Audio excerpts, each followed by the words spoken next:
Part of this document dated to 2006, where basically the National Security Agency is asking people to come up with useful phone numbers. And they say, have you got the numbers of any foreign military, political, diplomatic personnel that might be handy to us? And the memo goes on. In one recent case, a US official provided the NSA with 200 phone numbers to 35 world leaders. The arrest of 24 people for indecent images of children is a success for the new National Crime Agency, according to its deputy director. The NCA coordinated the operation, which involved 5 police forces, including Bedfordshire and Hertfordshire. Andy Baker from the NCA says it's vital to protect children from this sort of crime. We've interviewed victims, children, adults that have said every time I walk down the street and someone looks at me, I think, have they seen me when I was being abused in that way? Now, no one should have to live with that. So we need to work hard to eradicate that in the first place and, as importantly, make sure that we deal with the people that offend in this way. The introduction of a 20-mile-per-hour speed limit across towns in Hertfordshire is being debated by the County Council. Members of the Overview and Scrutiny Committee have heard about similar schemes introduced in other parts of the country. In sport, UEFA have opened disciplinary proceedings against CSKA Moscow for what's been deemed as the racist behaviour of their fans during the Champions League match against Manchester City. City midfielder Yaya Toure claims that he heard racist chanting from a section of the Russian club supporters throughout the match. And the MK Dons have signed the centre-half Jordan Spence on loan from West Ham. The weather for Bedtards and Bucks will be cloudy today with heavy rain, but turning brighter later. Top temperatures around 19 degrees Celsius, that's 66 degrees Fahrenheit. Get the latest news and sport online at bbc.co.uk/3counties.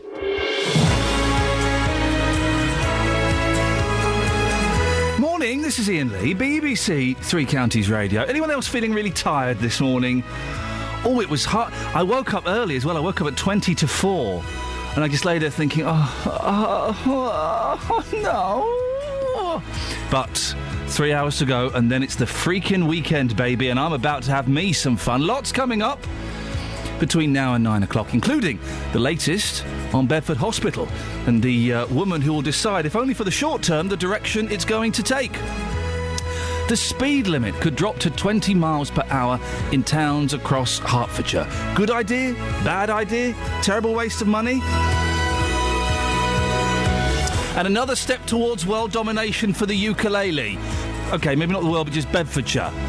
Perhaps not the whole of Bedfordshire either, just a handful of schools. But trust me, I've seen the future. It's got 4 strings and a stubby body, and it's not Justin Dealey. Facebook.com/BBC 3CR. You can send me a text, 81333. Start your text 3CR. Or you could give me a phone call, 08459 455 555. Across beds, hearts and bucks. This is BBC Three Counties Radio. The future of paediatric services at Bedford Hospital was discussed at a public meeting last night. Parents, campaigners and the local clinical commissioning group who will determine the future of the unit met to talk about when services will return to the hospital and how they should be run. Well, I'm joined now by the newly appointed interim chair of Bedfordshire CCG, Sheila Childerhouse. Good morning, Sheila. Good morning, Ian. Nice to speak to you. You've got your work cut out a bit, haven't you? Oh, there's some interesting challenges as ever in the NHS. I've never known a calm time. But it's a little bit more than interesting challenges at Bedford Hospital. It's been a mess, hasn't it, with accusations of bullying, of doctors not answering the phone when they're meant to, units closing down. It's in a bit of a state, isn't it? Well, clearly I've read some of the reports that have been published, and there are some real issues. But what I would say is there's some real issues for all of the hospitals of the size of Bedford Hospital. We've got models that were designed for post-war health, and the really exciting bit is we've now got an opportunity to shape services for what we need for people, local people, for the next 10, 20 years. But you mentioned, yes, of course, the NHS is run perhaps in a slightly old-fashioned way, and hospitals are built on an old-fashioned system. But I'm sure in the post-war they wouldn't have thought that there would be accusations of bullying and people not answering their phone when they were meant to. And those problems are specific, aren't they, to Beds Hospital? And when there are specific problems, they need specifically addressing. And you're right, there's been some very specific issues about paediatrics, which is why we instigated the exercise we've been holding, listening to people, working with local doctors and nurses, so that we really get on board people's views right from the beginning, and we help to use local views to shape the services for the future. And that's what's been happening. And I suppose the challenges are pretty similar to what you've been dealing with in Norfolk. If I'm right, you dealt with the scathing CQC reports, ward closures during your time as the chair of the Queen Elizabeth Hospital, didn't you, in King's Lynn? Indeed, that was a bad spell, but they've done very well since, although it has to be said they're facing some very considerable challenges again now. But at the time, in 2005, the main challenge for them was finance, rather than actually performance. They've had some more performance issues lately. So now you're the head of the clinical commissioning group. You're the one deciding where funding goes, aren't you, rather than the one fighting for it? How different will that be? At the end of the day, whether you're on the commissioning side or the provider side, what really matters is patient care, quality patient care, and I'm as frustrated as you or anybody else when it's not the quality care it should be, and it's about what's needed by the local population, whether that's care in their own home, whether it's care in their practice, or whether it's care in the local hospital. When will A&E, overnight stay and outpatient services in the paediatric unit come back to Bedford Hospital? I can't give you an absolute date, but what we will do is to work towards getting the right services for the people in Bedford as quickly as we possibly can. Do the right services include A&E, overnight stay and outpatient services in the paediatric unit? I'd be jumping ahead of the review if I said that. I think we have to make sure that we've got exactly the right services. I would envisage that the people of Bedford will continue to need urgent care on that, locally. They will continue to need the core services available. Are A&E overnight stay and outpatient services all in paediatric? Are they core services? You seem to be implying that there's a chance they may not come back. No, I'm not implying that at all. As I say, I'd be jumping ahead of the review. We're at the point, we're about to launch a consultation. There's going to be a wider consultation of all the services, and I really welcome that because, as I said at the beginning, this is a really exciting opportunity for Bedford to be in the vanguard of looking ahead. We've not done enough looking ahead in the NHS in recent years. So you can't guarantee those services will come back? I personally would be guaranteeing you something which is ahead of a review. I believe that there will be a hospital in Bedford providing local services for local people for a long while to come. But I'm new to the system, and I'm not going to commit to something that I don't yet have the in-depth knowledge that you and the local population do. I'm here to both listen and look at what the future is. OK, well, have a listen to this, if you wouldn't mind, Sheila. This is Joe Harrison, the Chief Executive of Milton Keynes Hospital. As a parent of 4-year-old twins myself, I'm absolutely clear that local children's services are essential for a local hospital to provide. I am very keen to ensure that as many children from Bedford get treated locally at Bedford as possible. That said, I know that I've had to take my child into Great Ormond Street for specialist care when I live outside of London, and so I do know that sometimes you have to travel to receive really specialist care, but the vast majority should be being provided by the local hospital close to where patients live. What's your reaction to that? I agree with... Absolutely. Local care available for local people. But if I've got a very complicated specialist procedure, I want to go where they do hundreds of them a year, not where they do half a dozen. But that's the very high-tech end. Ordinary care for ordinary people, day to day, should be as local as it possibly can be. And that's why I do believe passionately that the small hospitals dotted around, relatively small hospitals dotted around, have an absolutely crucial role to play in the future of healthcare. What about the future of Bedford Hospital as a whole? Because the Foundation Trust status is on hold. Milton Keynes Hospital is no longer interested in working with Bedford Hospital. It doesn't look very good, does it? Well, I think putting the Foundation Trust on hold is absolutely the right thing to do. You know, we can all look around the country and see where that process has actually distracted people from getting services better. And clearly Bedford does have some challenges. They need to get their services right now for people. And Foundation Trust is the icing on the cake when you've got a really good trust that's providing good care and running really effectively. And Milton Keynes Hospital no longer interested in working with Bedford?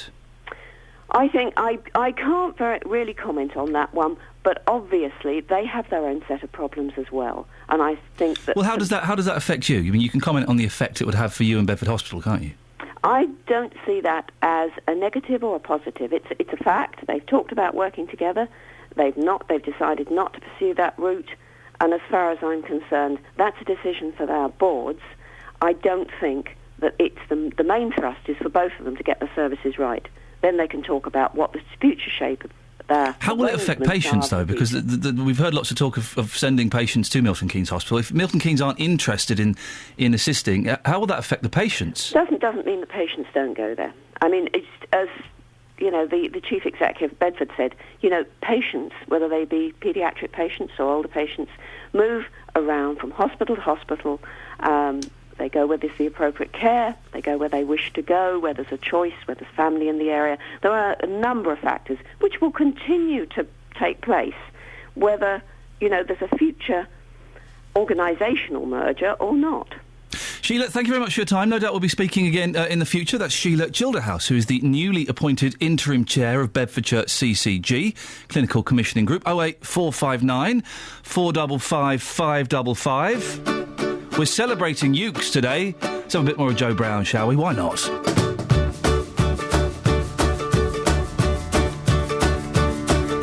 Sun is shining in the sky. There ain't a cloud in sight. It stopped raining.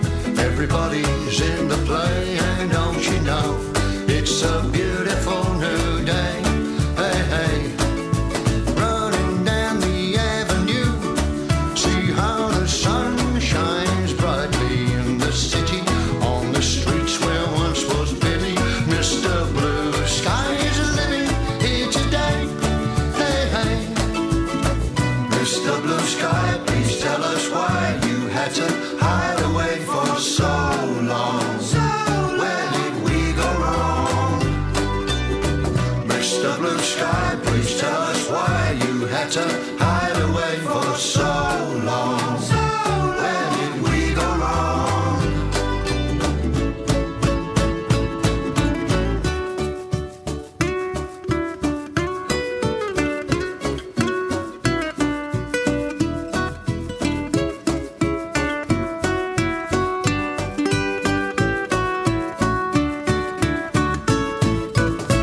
Hey, you with a pretty face, welcome to the human race. A celebration, Mr. Blue Sky's up there waiting, and today is the day we've waited for. Oh, Mr. Blue Sky, please tell us why you had to hide away for so long. Where did we go wrong? Hey there, Mr. Blue, we're so pleased to be with you. Look around, see what you do. Everybody smiles at you. Mr. Blue, you did it right, but soon comes Mr. Knight creeping over. Now his hand is on your shoulder. Never mind, I'll remember you this. I'll remember you this way. Mr. Blue Sky, please tell us why you had to hide away for so long. Where did we go wrong? Hey there, Mr. Blue, we're so pleased to be with you. Look around, see what you do. Everybody smiles at you. Mr. Blue Sky. Fantastic. Let's get rid of the recorder in schools. Let's get kids learning the ukulele. It will be less painful for parents' ears. It will be more fun. And what a better country we'd live in, wouldn't we? We'll talk about that a bit more in a little bit. 6:15. We'll have the travel. I've got no idea who's doing it. Let's see what happens when I press this button. Travel news for beds, cards and bugs. BBC Three Counties Radio. Morning. Looking heavy for the North Orbital Road at the M25 junction 21A roundabout. Traffic conditions a little bit damp out there, so take it easy. But so far so good generally for traffic around Milton Keynes, Watford and Dunstable. Full updates, of course, from the motorways, the M25 and the M1. Let us know how your journey pans out. We've got a bit of an issue for the tubes. Service via Victoria suspended on the Circle Line between Edgware Road and Aldgate. They've been a bit late finishing those engineering works, but National Rail operators are looking OK. Bill Sheldrake, BBC Three Counties Radio. Thank you very much, Bill. 6:16, it's Friday the 25th of October, 2 months until Christmas. These are your headlines on BBC Three Counties Radio. A man has been charged with the murder of 67-year-old Len Flower in Luton earlier this week. Speed limits could be dropped to 20 miles per hour in towns across Hertfordshire. The weather today, overcast, rain this morning but turning brighter this afternoon. And coming up, as you've just heard, the speed limit could be about to drop down to 20 miles per hour in towns across Hertfordshire. Is that a brilliant idea or a complete waste of money? Do give us a call, 08459 455 555. BBC Three Counties Radio.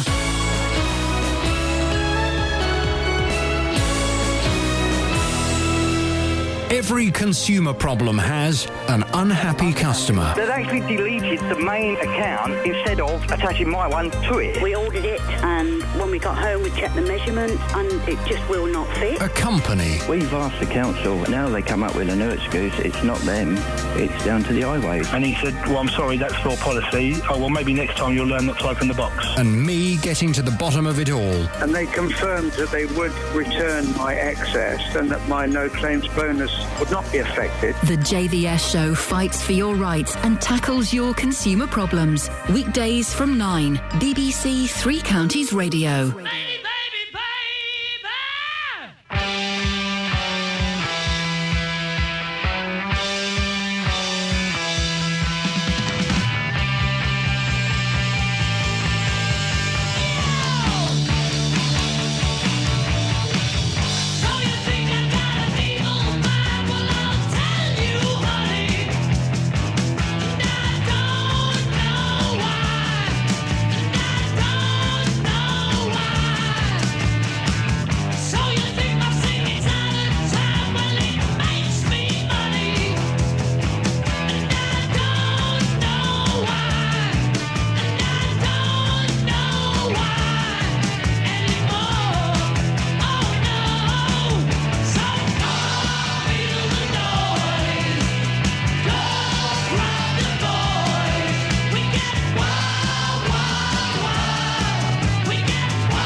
Little bit of Slade.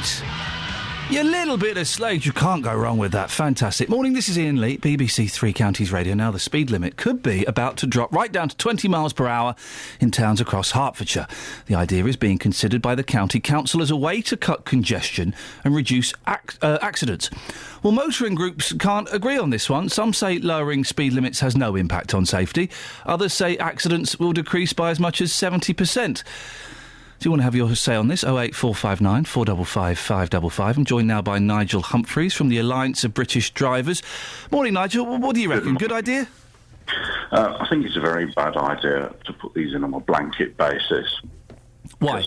Research shows that if you put speed limits on roads that are inappropriate for the conditions, in other words, they're way below what the natural speed is that people will drive along that road, then what you get is that some people comply with them, some people ignore them. Natural speed for that road? I don't understand what that means. Well, that's the speed you'd normally drive along the road. Because a normal pace driver would drive along the road because that's what's appropriate for the distance you can speed. Well, no. The normal, what we normally drive along the road is what the speed limits are. That's why in some roads we drive at 30 because we know that's the speed limit. Motorways we 70 because that's the speed limit. I don't think there is such a thing as a natural speed limit. Not heard that phrase before. Well, it's the natural speed that you drive along the road, and that's what the speed limit should be set at. It's called the 85th percentile, and it's the speed at which 85% of the drivers are driving at that speed or slower, and 15% with them. And research shows that is the safest speed. We can't let drivers set the speed though, because otherwise we'd all be driving at 90 miles per hour on the motorway. Surely we have to. No, actually, we wouldn't. That isn't true. There is a speed on the road which is the safest speed limit, and the research actually shows that if you set the speed limit at that level, you actually get the lowest number of accidents. And the reason is that because if you reduce the speed limit below that level, then what you get is a much bigger variation in speeds because people break the speed limit. The speed of the fastest drivers actually goes up. And what's worse, if you do that, what you find is that when the speed limit is actually necessary, so as you go along the road and that speed limit becomes necessary, people will continue to ignore it. In Portsmouth, Nigel, sorry to interrupt. In Portsmouth, the 20 mile per hour limit on all residential roads has reduced casualties by 22%. No, it hasn't. That's not true. The number of killed and seriously injured has not changed across the city. That was come in, they're being selected with the statistics.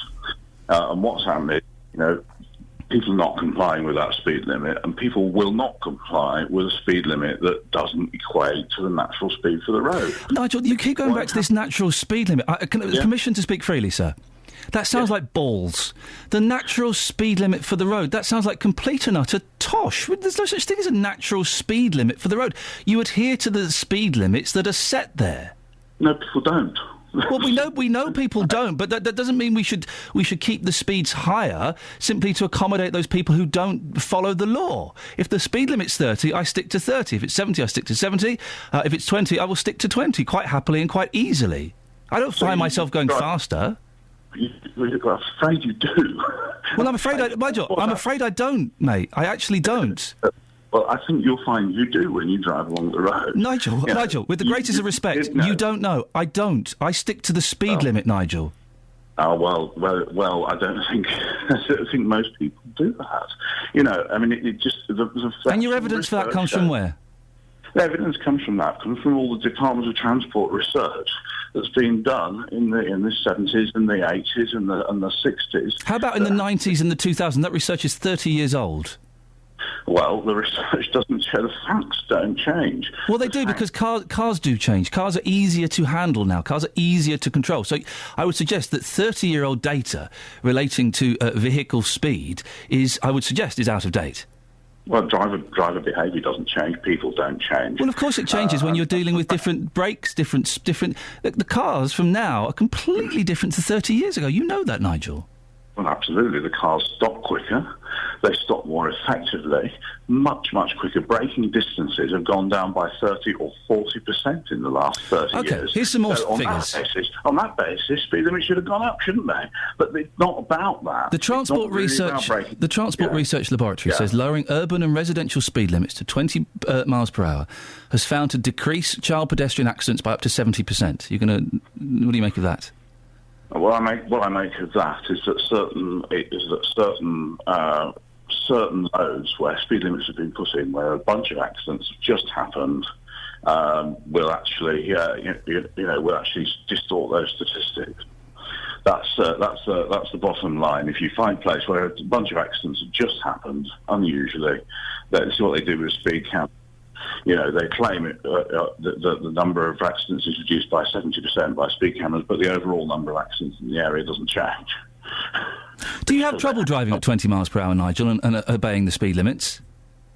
Let me put it that way. It's not about having trouble with it. It's about it making you a less safe driver. But do you struggle to stick to the speed limits, or are you constantly driving at your natural speed? Well, obviously you try and drive at the natural speed of the road because that's the safest speed to drive. No, I completely disagree with your premise. I don't try and drive at the natural speed. I drive at at or below the speed limit. Oh, at or below the speed limit. So suddenly now you've got to think. Suddenly, you have to think when you're driving a car. Yes. Suddenly, you say most of the time you stop thinking. You started off by saying, "Well, I don't think. I just drive at the speed limit." No, I drive at the speed limit or below it. That's obvious because that's the law. Those are the rules of the road. Now you're changing the tune, aren't you? No. You're changing the tune. What tune has changed, Nigel? You started off by saying I drive at the speed limit and I don't think about what I'm doing. That's the implication. I didn't say I don't think, Nigel. I didn't say that. So please don't put words in my mouth. I said I drive at the speed limit. The obvious implication there, and I'm sorry if it didn't come across, is I drive at the speed limit or below the speed limit. That seemed obvious to me. Apologies if I didn't make that clear. Well, I didn't say I don't think. I think when you're driving, of course you should think. Basically what you're saying is that you shouldn't, you should, 1 minute, you should go along. And when the speed limit is too low, then you should just drive at the speed limit, look at your speedometer, not think about what's going on. No. It's not what I've said, Nigel. I know it's not what you said, but it's what happens when you drive along the road. It's what happens when people who are not confident and good drivers drive, yes. Why silly accidents happen on the motorway, because people are not concentrating on what they're doing, because they're not allowed to set their speed. Nigel, you're arguing with the greatest. I'm enjoying this, and I hope you are as well. So, I'm very frustrated because I think it's silly, and we're not getting on to some of the other more important, equally important parts I want to make. Well, no, because you've come in with this nonsense about people finding it difficult to stick to the speed limit or below it because they have to think. Well, yes. When you're driving, here's a suggestion. Here's a suggestion. When you're driving, drivers. Think. I think that thinking whilst driving is actually a good idea. Yes, and I think setting silly speed limits and making people comply with speed limits that I disagree with that thinking. You don't think you should think when you're driving? But no, I'm saying that the speed limit stops you thinking if it's wrong. The speed limit should help you to think. Basically, that's what the research shows. Nigel, we have to end it there. Thank you very much indeed. That was fun, wasn't it? Nigel Humphreys there from the Alliance of British Drivers. Permission to speak freely. I think that was tosh, what he was saying. Complete and utter balls. He believes it, and Nigel and I have sparred before, and I hope that he takes that in the spirit it's intended and will come back and spar again, because I enjoyed that. But there is a natural speed that we fall into. Yes, listen, I've got 6 points on my licence. I've done speeding. I've done it. Can't do it anymore. Got to stop. So what I do you know what speed I drive at on the motorway most of the time now? 55 miles an hour. I know. I leave a bit earlier. I save a fortune in petrol. There is a natural speed limit that we all fall into. If you have to stick to or below the speed limit, you're distracted because you're thinking. I'm very, very confused. Yes, here's a tip, drivers. When you're driving, think. Think. Don't just be thinking about which status quo greatest hits you're going to put in your car. Don't be thinking. Think about what you're doing. Seems obvious to me. 08459 455 555. Travel news for beds, cards and bugs. BBC Three Counties Radio. It's a wet one out there, just to make you aware of that if you haven't left the house just yet, but just begin to build down the M25, junction 23, South Mims. Quick word up on High Wycombe, actually, the A40 West Wycombe Road. They put some temporary traffic lights in place until next Friday, the 1st of November, just near Millange Road. And I've got a late train for you, Bedford, 6:39 to Sutton, not expected till 6:44. It's going to be 5 minutes late. Bill Sheldrake, BBC, Three Counties Radio. Across beds, hearts and bugs. This is BBC Three Counties Radio.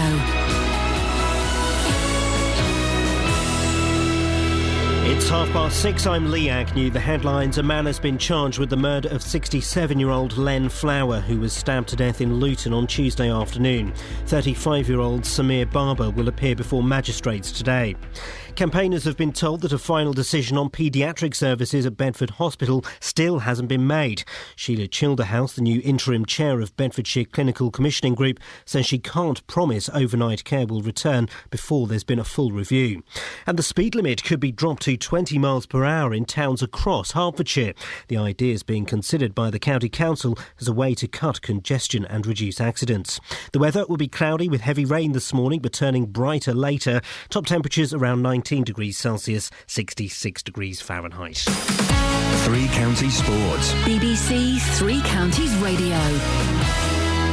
Manchester City's Yaya Toure says black players could boycott the 2018 World Cup unless Russia tackles racism in football. It follows complaints of racial insults during City's midweek win in Moscow. Paul Mortimer from Show Racism the Red Card also has reservations about Russia hosting the tournament. Well, it scares me, to be truthfully honest. The best thing about it is they have 4 years to get it right.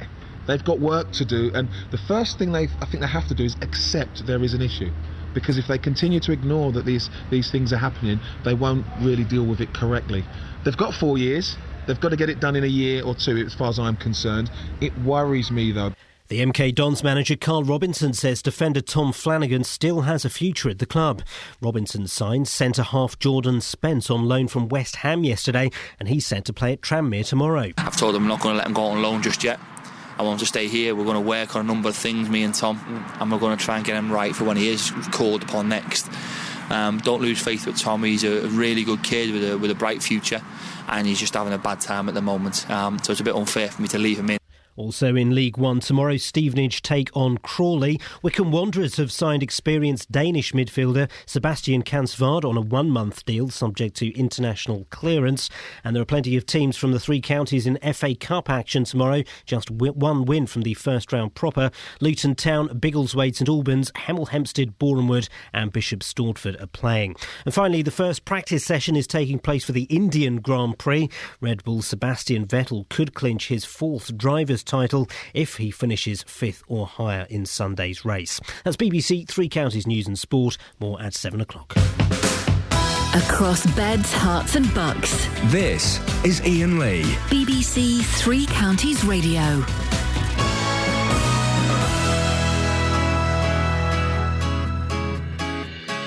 On the other side of the street I knew stood a girl that looked like you. I guess that's deja vu, but I thought this can't be true, cause you moved to West LA or New York or Santa Fe or wherever to get away from me. Oh, but that one night was more than just right. I didn't leave you, cause I was all through. Oh, I was overwhelmed and frankly scared as hell, because I really fell for you.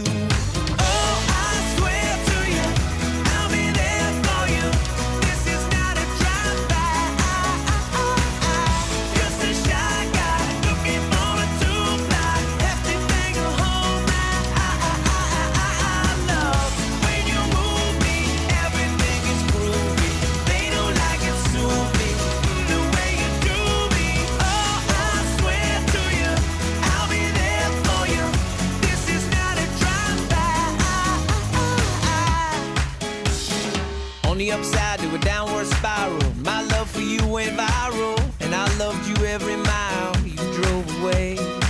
But now here you are again, so let's skip to how you've been and get down to the more than friends at last. Oh, but that one night is still the highlight. I didn't need you until I came to, and I was overwhelmed and frankly scared as hell.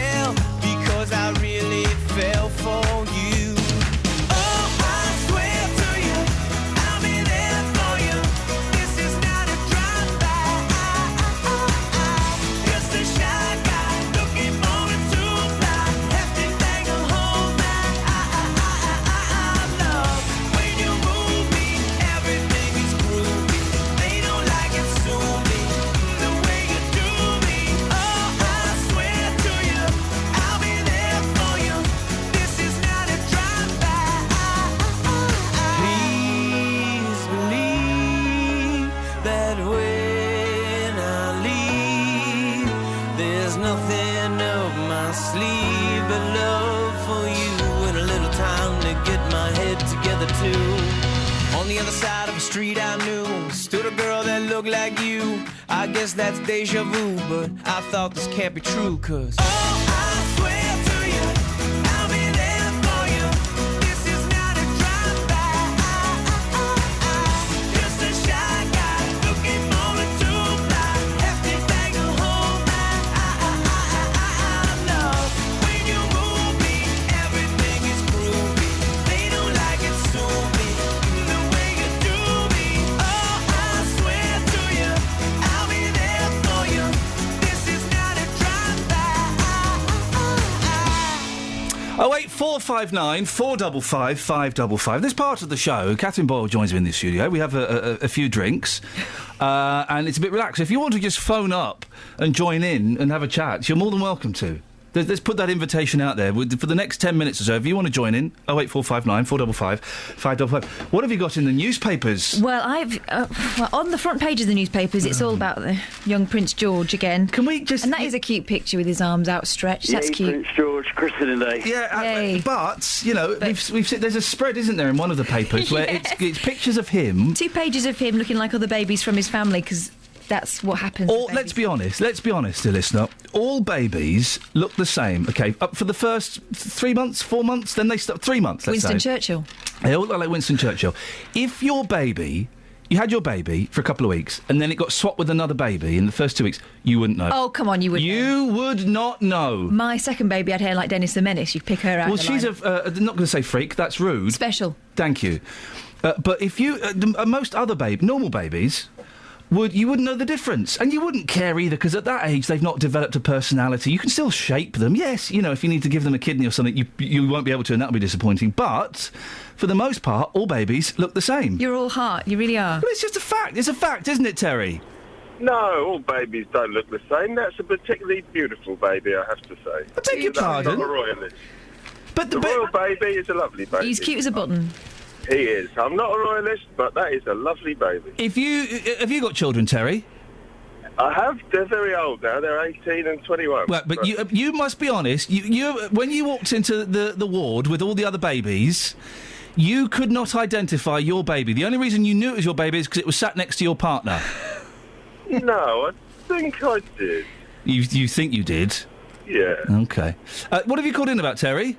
What I did call in about, Ian, was the last person on Nigel talking about the natural speed limit. Nigel Humphreys from the Alliance of British Drivers. There's a natural speed limit. I thought it was tosh. Well, I have to agree with Nigel. Oh. As a civil engineer, what Nigel was talking about, the 85 percentile, most people do drive at the same speed. So 85% of people drive a particular road at the same speed. And if I try and give an example of that, do you know the A505 between Hitchin and Luton? No, very well. Yeah, dual carriageway. Yeah, of course. Well, the speed limit on that is 70. Yeah? Yeah. But obviously there's straight sections and there's bends and there's hills. Yeah. So on a straight section, people drive faster. They might drive 80. And on the bends, they'll slow down and they'll drive maybe 55. Yeah, the reason for that is, Terry, so they don't crash. Yeah, absolutely. And so what highway engineers measure is that most people drive those sections, 85% of people drive them at the same speed. And so, say, if you're driving on the straight bit at 50 and everybody else is driving at 70, then you're a bit of a hazard. Whereas if you're driving a section... say, at the bend, say you were taking the bend at 70, yes, everybody else was driving it at 50, then you'd be a hazard again. So the safest speed is the same speed as everybody else. I was driving 55 miles an hour on the motorway today. Does that make me a hazard? If everybody else was driving at 70, 75, then they have to keep coming out around you. Good. So you're posing more of a hazard. But 70 is the speed limit. It's not the target. I know it's not the target, but the safest speed is the same speed as everybody else. Well, everyone this morning was doing about 90. Should I be doing 90 on the M1? It's probably safer if most... Because it's not the speed that kills, Ian, it's the sudden stop.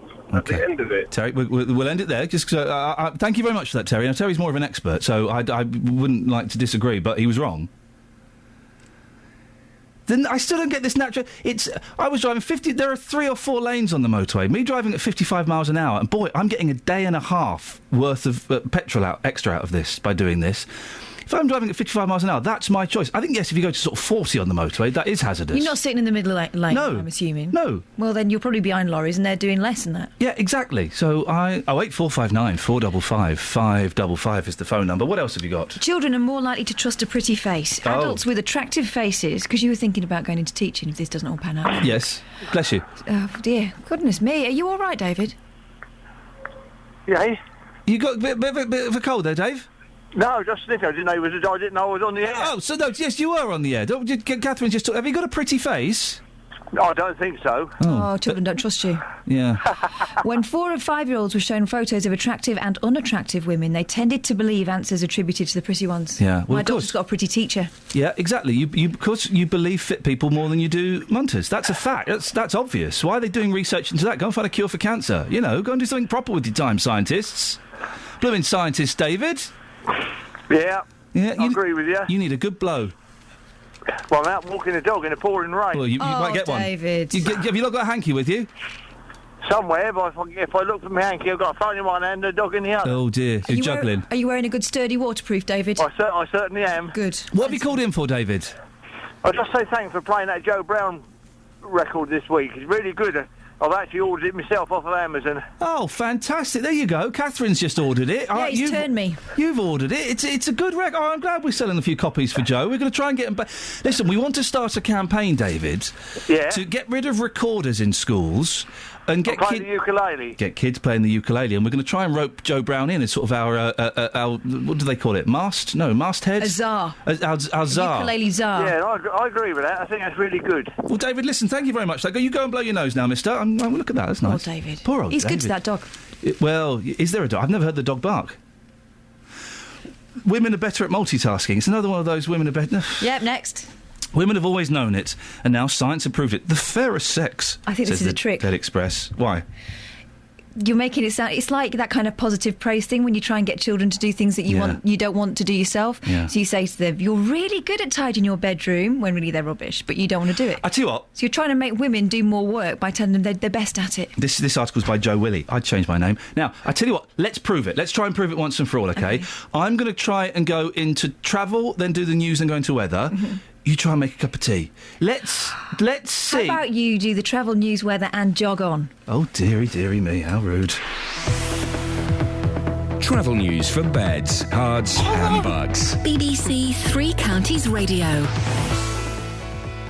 Yes, looking heavy now on the M25. We're seeing that build up from junction 25 A10 up to Potters Bar, ongoing works of course, and anti-clockwise, a bit of a slow one now from Maple Cross at 17 to the M40 at 16. We might have some longer journey times this morning because of the spray and the weather and all. Around Luton though, Watford, Dunstable, all looking fine with traffic levels. Bill Sheldrake, BBC Three Counties Radio. Thank you very much, Bill.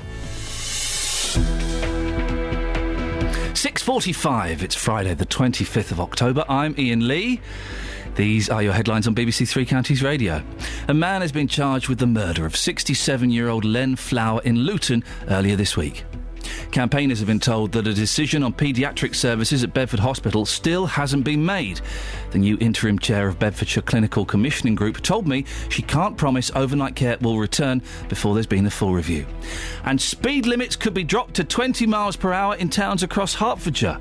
Lots of you having your say on that. You can go to facebook.com/BBC3CR or 08459 455 555. Before that, let's get the latest weather.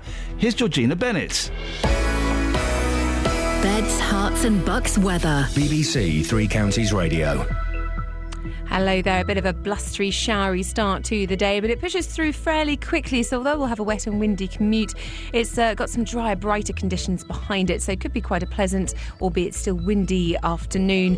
That keen southwesterly wind still in place, but a mild day with temperatures reaching 18 degrees Celsius today. Tonight, we've got a mild but breezy night. Temperatures shouldn't drop too far. We're looking at lows of 13 or 14 degrees. And tomorrow, a cloudy, drab start to the day. Some showery rain around as well into the afternoon. afternoon and another breezy day. Temperatures expected to reach 18 degrees Celsius again, though. So a wet and windy weekend, and of course we do have these severe gales in the forecast for Monday. There are warnings in place at the moment, but there's a little uncertainty as to the intensity of these, so we will of course keep you updated over the weekend. That's your latest forecast. Saturdays on BBC Three Counties Radio are about 6 minutes past 6, starting your Saturday morning. Let's get stuck straight into the news. memories, Let's begin with the UK charts from this day. 1980, food, My Weekend Kitchen brings you delicious, simple recipes for you to make at home. sport, Live commentary every week from your local team. and local unsigned music. BBC Introducing, bringing you local music to beds, hearts and bucks. For full programme details, go online to bbc.co.uk/Three Counties. Saturdays on BBC Three Counties Radio. Now, we heard that mention of a show I'd never heard of before, BBC Introducing. Kelly Betts, you're young and funky. I can see you're eating a chocolate on Facebook. What? Cake. A chocolate cake. Well, it's still a chocolate. Yes. I said the cake bit in my head silently, so I'm right. It's not like when Justin Dealey called it the royal anthem when he meant the national anthem and he tried to justify that. What a muppet. Hey, do you remember him? No, J-Dog. It's J-Dog's birthday. J-Dog's birthday today. Now, BBC Introducing, tell us a little bit about it and what we're going to do. Not too much. Okay. All right, what it is, it's a show dedicated for people making music in the Bedfordshire, Hertfordshire and Buckinghamshire music scene. And it's full of talent. You should listen every Saturday, 8 p.m. till 9 p.m. And what's the track that we're playing from that roster today? Today, it's a track called Shame. It's by Lucy Hodson, but she calls herself Lucy H because she's cool No, she and doesn't call down herself- with she doesn't- Sorry, Lucy H because she's cool and down with it. Yep. She's 15 years old. Wowzers. Remember being 15? Did you ever write a song? Yeah, I did. Did you? Yeah, I did. Well, did you ever get it played on BBC Three? Well, Lucy's done it, and here it is. Let's have a listen to this and we'll get the opinion of Nanny Eileen after this. What? What?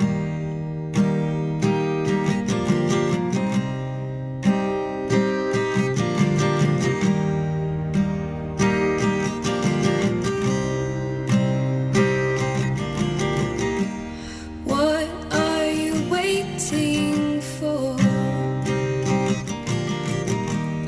Why can't you slam the door? He let you down and he broke your heart. Why can't you tear him apart? Shame, shame on you. Shame, shame on you. Shame on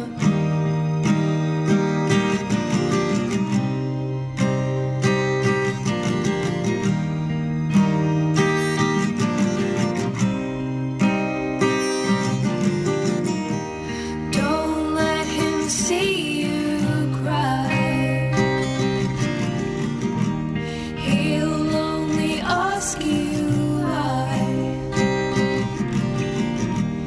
Acting like he doesn't know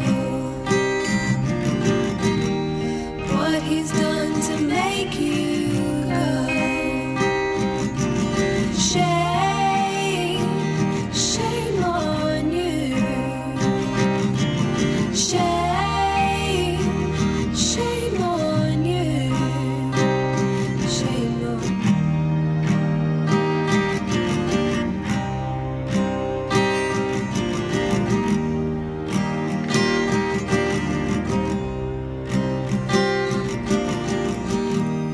You knew it's the way it's always been.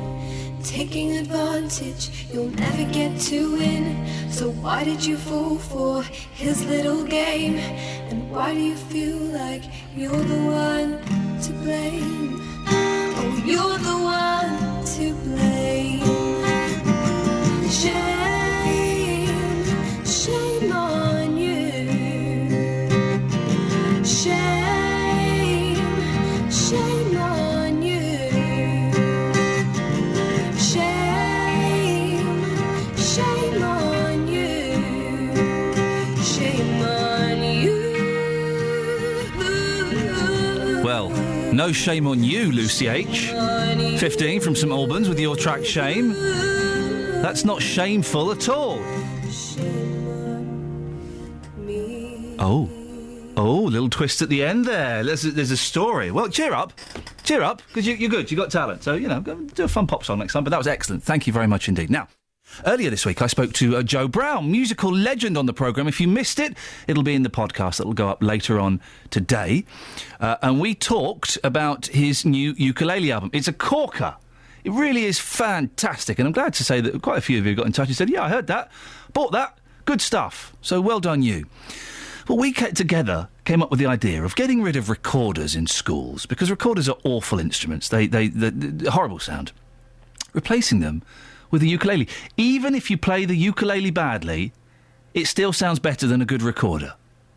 Well, one person who was listening to the show was Barbara Taylor, the Assistant Service Manager for Bedfordshire Music. She joins me now. Good morning, Barbara. Good morning. The ukulele, what do you make of it?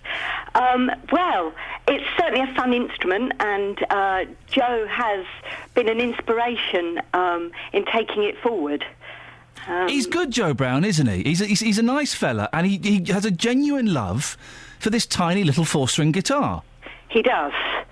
And in fact, we are running 12 projects this year across the Bedford Borough. Yeah. In lower schools, in years 3 and 4. So by the end of this year, there will be 300-odd children that will have had the opportunity to have a starter sort of 15-week session in playing the ukulele. Oh, years 3 and 4, how old is that?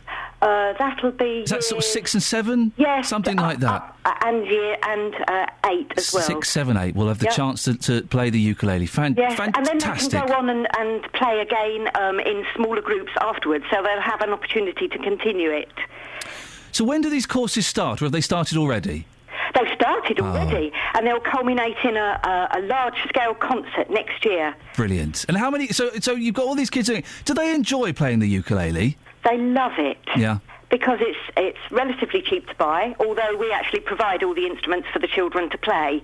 And they come in all colours. Yeah. As well, you can have red ones, pink ones, blue ones. You're right, I learnt the cello when I was at school. I know, and I gave it up when I was 12, one of the biggest regrets of my life. But, for me, they kept saying, well, you should get your parents to buy a cello. Well, yeah, that's £600-700. We couldn't afford that. A ukulele, you can get a half-decent one for 20, 25, 30 quid. Yes, you can. You can buy a ukulele and a book for under £20 now. Barbara, listen, I don't have to say yes now, because I know I'm asking you on the air, and this is all spontaneous. At some point, do you reckon we could get some of those kids in here on a Friday morning to come in and play a song for us? That would be wonderful. At the end of the show on a Friday, we get little bands in to come and play some songs. If we could get some of those kids in, play us 2 songs, that would be fantastic.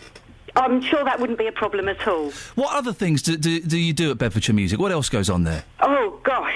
We offer a full range of instrumental lessons, which they can have individually or in groups. There's after-school ensembles. We have a Saturday morning music school, which is for adults and children. We have loads of events on during the year, including family days where people can come along and have instrumental tryouts when they want to play a musical instrument, but they're not quite sure what they want to do. Barbara, listen, excellent stuff. Good for you. Go and speak to my team. We will sort out getting some of those kids in one Friday morning to give us a couple of tunes. That would be fan. I want some 6 and 7-year-olds in the studio playing the ukulele. Wonderful. Dealey, can you play the uke? No, I can't play it, but I'll tell you what, I'm listening to it. Here we go. Go! Go, Johnny, go, go, go!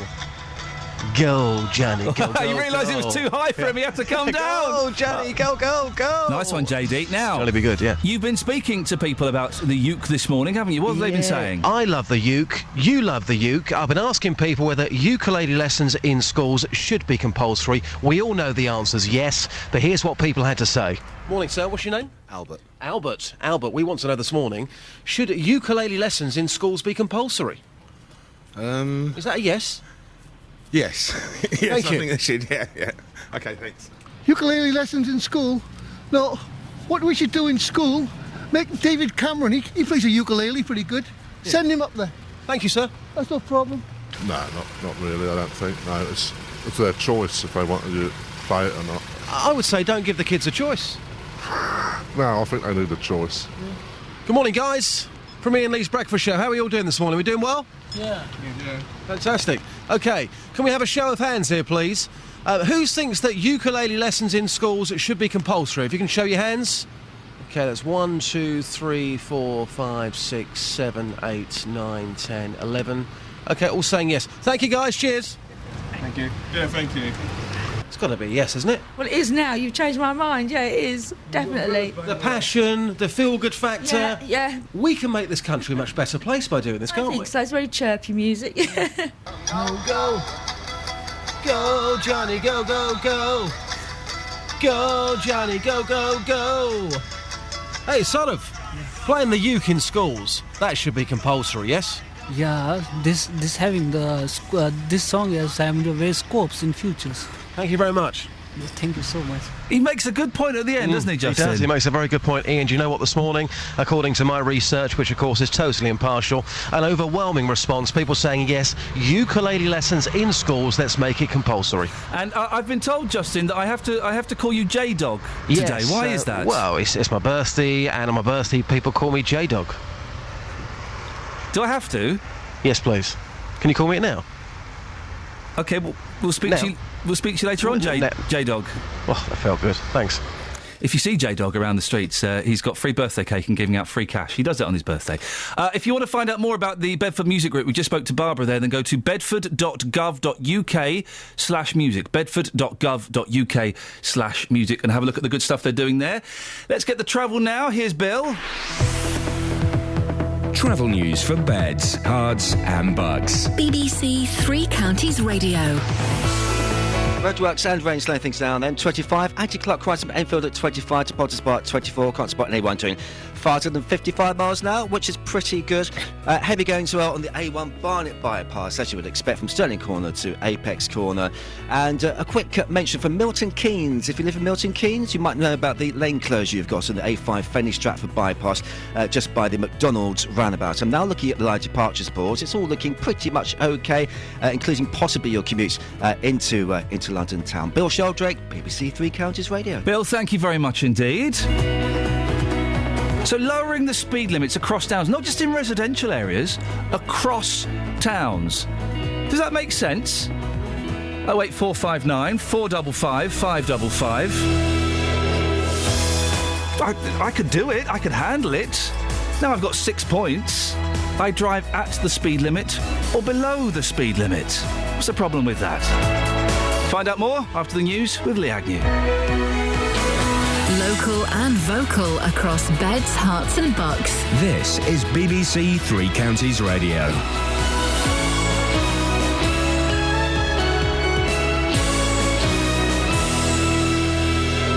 It's 7 o'clock, I'm Lee Agnew. The headlines: man charged with murder in Luton, no decisions made on paediatric services in Bedford, and speed limits could be lowered across towns in Hertfordshire. BBC Three Counties Radio. A man has been charged with the murder of 67-year-old Len Flower, who was stabbed to death in Luton on Tuesday. 35-year-old Samir Barber will appear before magistrates today. Catherine Boyle has the latest. The suspect was arrested in Warwickshire just hours after the fatal stabbing inside Mr Flower's garage in Carnegie Gardens. Samir Barber, who also lives in Carnegie Gardens, was charged with murder last night by detectives. Mr Flower had been stabbed in the heart and was pronounced dead after being found by a member of the public who was delivering leaflets in the area. Campaigners have been told that a final decision on paediatric services at Bedford Hospital still hasn't been made. Overnight, paediatric care at Bedford has been suspended because of concerns that junior staff weren't being supervised properly. Sheila Childerhouse, the new interim chair of Bedfordshire Clinical Commissioning Group, says she can't make promises about services before there's been a full review. I would envisage that the people of Bedford will continue to need urgent care locally. They will continue to need the core services available. I believe that there will be a hospital in Bedford providing local services for local people for a long while to come. The arrest of 24 people for indecent images of children is a success for the new National Crime Agency, according to its Deputy Director. The NCA coordinated the operation, which involved 5 police forces, including Bedfordshire and Hertfordshire. Andy Baker from the NCA says it's vital to protect children from this sort of crime. We've interviewed victims, children, adults that have said every time I walk down the street and someone looks at me, I think, have they seen me when I was being abused in that way. Now, no one should have to live with that. So we need to work hard to eradicate that in the first place, and, as importantly, make sure that we deal with the people that offend in this way. Speed limits could be dropped to 20 miles per hour in towns across Hertfordshire. The idea is being considered by the County Council as a way to cut congestion and reduce accidents. But Nigel Humphreys from the Alliance of British Drivers isn't convinced. I think it's a very bad idea to put these in on a blanket basis. Research shows that if you put speed limits on roads that are inappropriate for the conditions, in other words, they're way below what the natural speed is that people will drive along that road, then what you get is that some people ignore them. In sport, Manchester City midfielder Yaya Toure says black players could boycott the 2018 World Cup unless Russia tackles racism in football. It follows complaints about racist behaviour by CSKA Moscow fans earlier this week during their Champions League match with Man City. The weather for Beds, Herts and Bucks will be cloudy with heavy rain this morning, but turning brighter later. Top temperatures around 19 degrees Celsius at 66 degrees Fahrenheit. Get the latest news and sport online at bbc.co.uk/3 counties.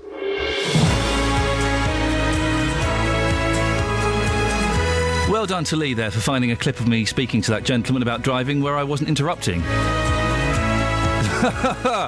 It was fun. It was fun. I don't know if the guests felt the same way, but I certainly enjoyed it. Lots coming up on the show this morning, including the latest on Bedford Hospital. We'll find out exactly what's going on there. The speed limit, as you've heard, could drop to 20 miles per hour in towns across Hertfordshire. Good idea, bad idea, or a terrible waste of money? We've been arguing about whether people actually obey the speed limits anyway. Maybe you have to think too much if it drops to 20. I don't think so. It's easy. What's wrong with thinking when you are driving? Do you remember yesterday, Justin Dealey was speaking to a lady, Elizabeth, about bus services? Well, she was complaining that she hadn't been able to get hold of her counsellor, Suklaim Mahmood. Well, Councillor Mahmood promised he would call Elizabeth yesterday, and I also said, well, that's great, but can we get him on the show today? Did he call Elizabeth? And is Councillor Mahmood coming onto the show? Keep listening to find out. Lots of ways to get in touch this morning. Facebook.com/BBC3CR. You can send me a text, 81333. Start your text 3CR. Or you could use your phone as a reflective surface and look into it while you do something. I mean, give us a call. 08459 455 555. Across Beds, Herts and Bucks. This is BBC Three Counties Radio. Now, we're talking about the speed limit possibly being reduced to 20 miles an hour throughout towns. Now, we spoke earlier on to Nigel Humphreys from the Alliance of British Drivers. He thinks it's a terrible idea. We all have a natural speed limit we drive at, and that if we lower it too much, people will have to think when they are driving. Well, surely thinking when you're driving is, I don't know, a good idea? Bob's in High Wycombe. Morning, Bob. Good morning. Bob, what do you reckon on this? Well, the fact that it's a natural speed to be driving at, that's only because we're used to it. We reduce it to 20 miles an hour, and that'll become the natural speed to drive at, surely. Do you know what, Bob? That's what I was thinking in my head, but I was completely unable to verbalise. Well done, you. You've said in a few words what I was struggling to get out. Yes, it's because we're used to it, isn't it? Yeah. And I'm used to driving at 55 to 60 on the motorway. There's nothing wrong. Are you a lorry driver? No, I'm a commuter. Oh, so you drive at 55 to 60 in your car on the motorway? Yeah, that's what I'm doing right now on the M4. Well, we had a caller suggesting that because I was doing that, I was being dangerous. I don't think so. I'm keeping up with the lorry in front. There's cars coming past me, some are doing about 60. Outside lane's doing about 70, 80. And exactly, if you stay in that slow lane, yeah, people can overtake you as long as you're not in the middle. Surely doing 55 is fine. And if someone brakes quickly in front of you, you'll be able to stop. If you see an accident, you'll be able to stop. And also, have you noticed how long have you been driving at 55 on the motorway, Bob? What, today? No, just in your life. Oh, well, most of the time. Probably for the last 10 years as well. You save an absolute fortune on petrol. Absolutely. I can do a whole week's commute on one tank. Bob, I travel at 70, I've got to fill up again. Exactly. Bob, listen, thank you very much indeed. It's true. The difference between 60 and 55 is incredible in the amount of fuel that you'll save. But the difference between 70 and 55... Listen, if I need to get somewhere quickly, I'll go at 70. There's no rush. Go at 55. Listen to the radio. Play a CD. Go at 55. 08 459 455 555. Parents, campaigners and doctors from the local clinical commissioning group met to discuss the future of children's services at Bedford Hospital last night. Many of the families who attended had children with ongoing conditions, which mean they need round-the-clock access to care. Well, Ray McKeating is from the Facebook group Save Our Riverbank Ward. He went along. Ray, what happened at the meeting last night? It was just a very good opportunity for all the parents to get an idea of what the clinical commissioning group have been up to with the consultation, what they were thinking, but also parents had the opportunity to express their views and opinions as well. Did you get any kind of definitive plans from the clinical commissioning group? No, there are no plans as such yet, or no models for us to talk about. I think what the clinical commissioning group are planning to do is on the 6th of November is present back to parents and the community the 2 or 3 models that they would like to introduce, and then it's then for parents and people to have the chance to have their say on those models and which ones they prefer. Are you worried, Ray? Because we did speak to the interim chair of Bedfordshire CCG, Sheila Childerhouse, and she said she couldn't guarantee the return of the services. Yeah, up until yesterday, I was actually okay with the process and how it was all going, but I was told yesterday that with all the other issues that are going on at the hospital, that this clinical commissioning group had been told that they needed to think about the timescales of the consultation on paediatric services, and that it might be put back another 6 months.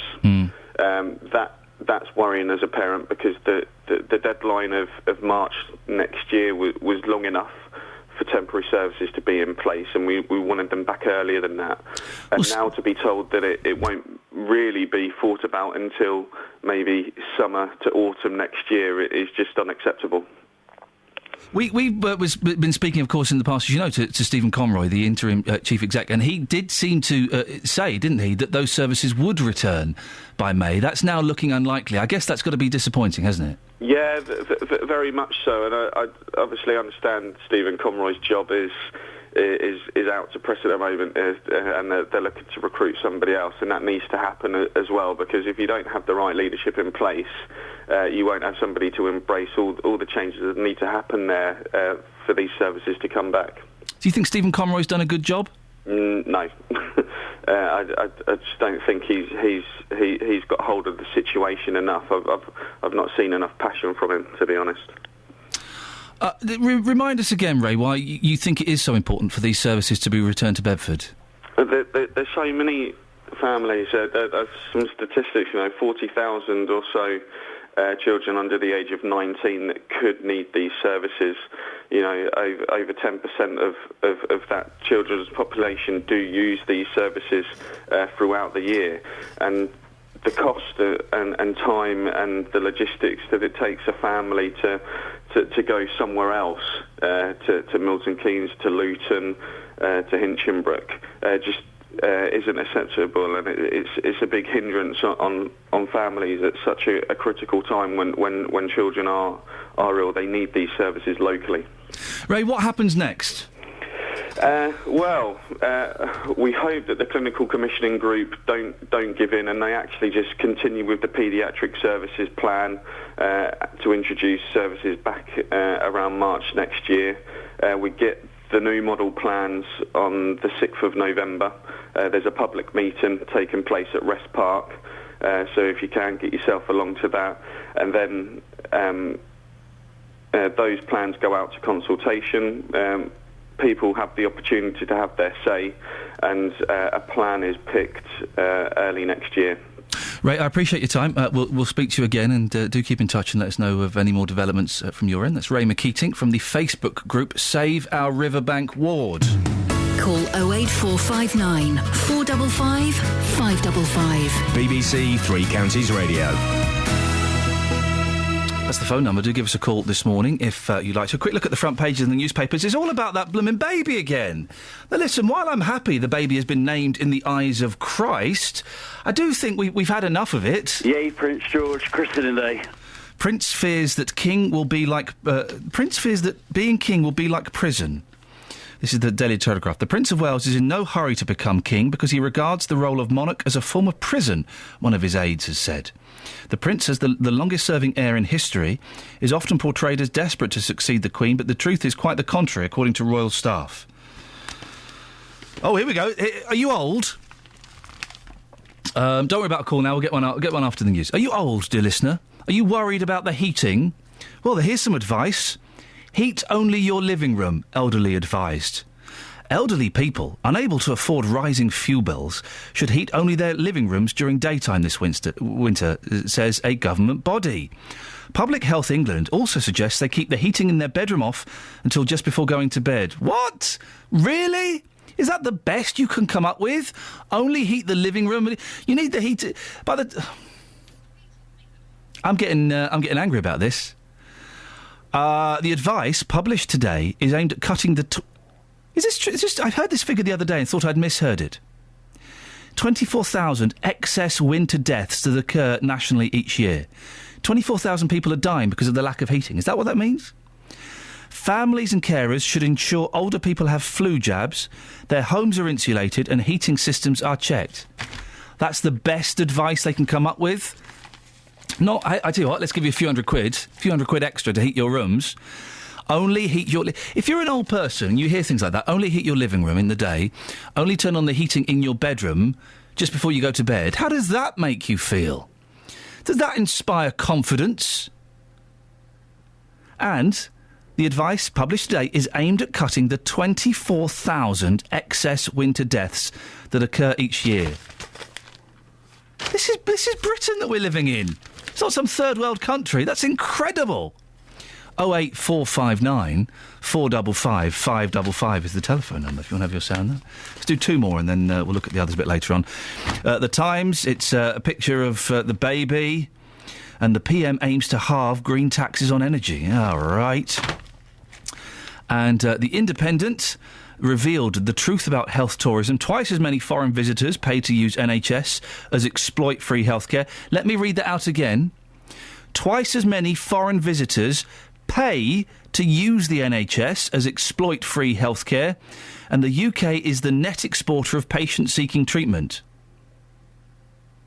In research that turns the high-profile debate over health tourism on its head, the London School of Hygiene and Tropical Medicine and the University of York found that 18 NHS trusts made a total income of £42 million from foreign-paying patients. So they're making money out of the foreign patients as opposed to losing money out of the foreign patients. Steve, want to give us a call and talk about those stats? 08459 455 555. Travel news for beds, cards and bugs. BBC Three Counties Radio. It's normal and it's wet, of course. M25, ongoing work slowing you down from junction 26 to 24. It's then stop-start from 20 to 16, so for Kings Langley to the N40. Mention that for Harpenden, St Albans Road, just looking slow on my sensors, and the same for the High Street in Dunstable. A quick look on my sensors in front of me for Milton Keynes, all the V roads and the H roads, all looking okay so far. The same for your train journey. Bill Sheldrake, BBC Three Counties Radio. Hope you enjoyed your croissant, Bill. 7:16. Friday the 25th of October. I'm Iain Lee. These are your headlines on BBC Three Counties Radio. A man has been charged with the murder of 67-year-old Len Flower in Luton earlier this week. Campaigners have been told that a decision on paediatric services at Bedford Hospital still hasn't been made. The new interim chair of Bedfordshire Clinical Commissioning Group told me she can't promise overnight care will return before there's been a full review. Coming up, speed limits could be dropped to 20 miles per hour in towns across Hertfordshire. What do you think? Good idea? Or a waste of money? 08459 455 555. BBC Three Counties Radio.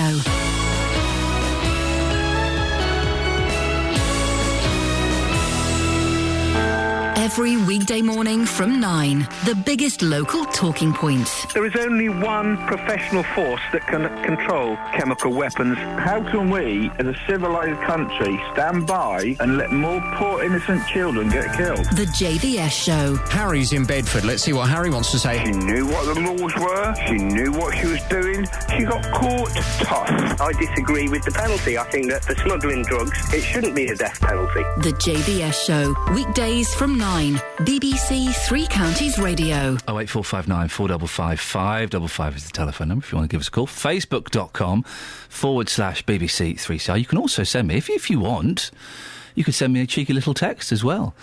81333. Start your text 3CR. Someone on the line now is Carol in Milton Keynes. Morning, Carol. Hello, Ian. Yeah, we already have some areas with a 20 mile an hour speed limit. Yep.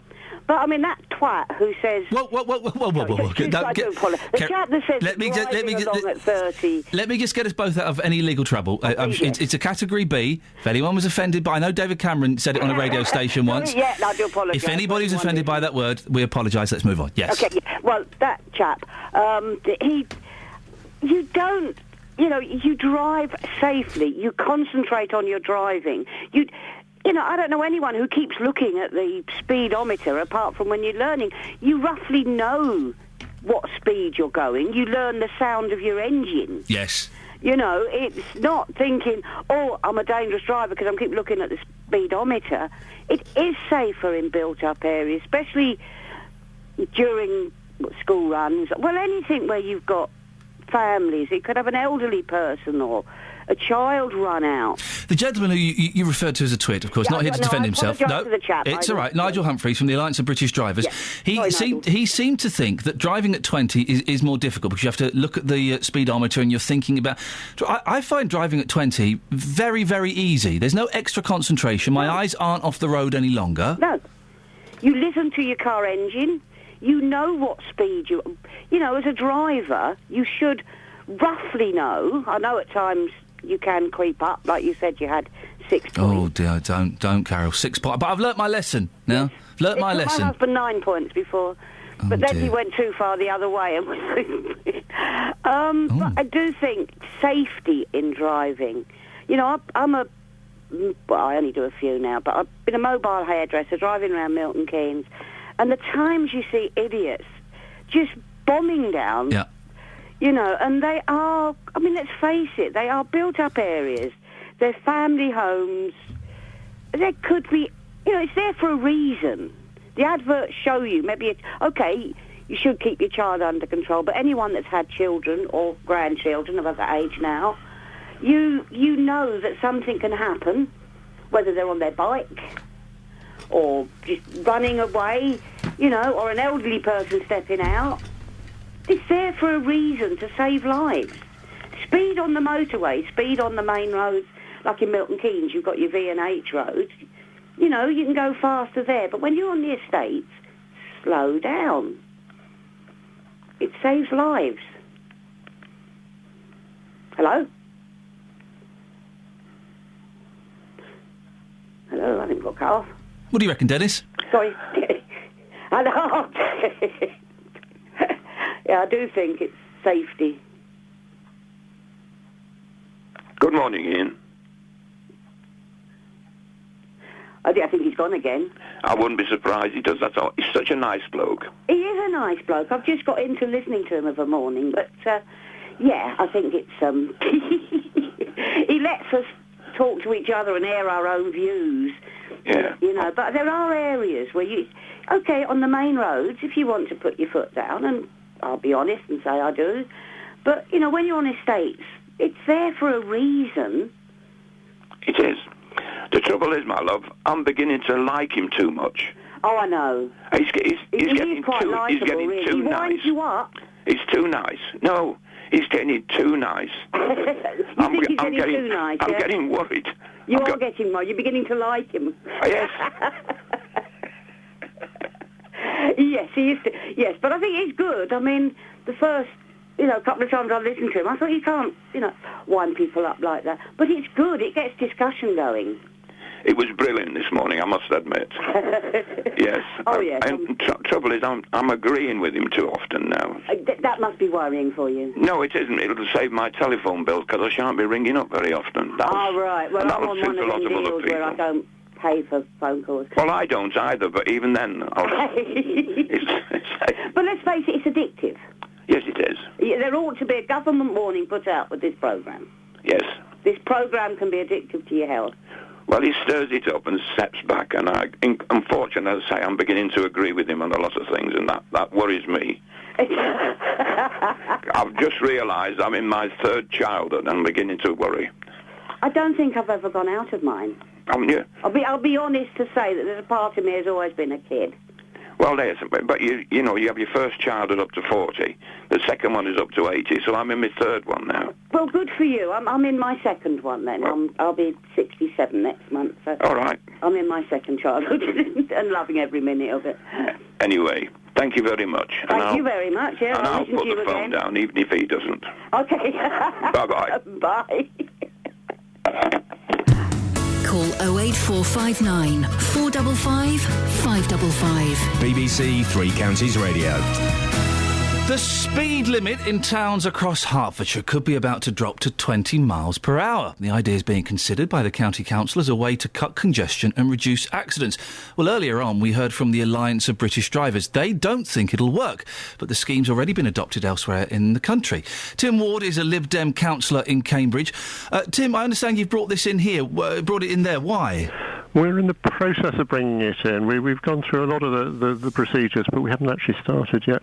The main reason is that we've had a lot of demand from the public. We had a lot of small 20-mile-an-hour schemes already, and people campaigning to bring in new ones, sort of 2 or 3 streets at a time.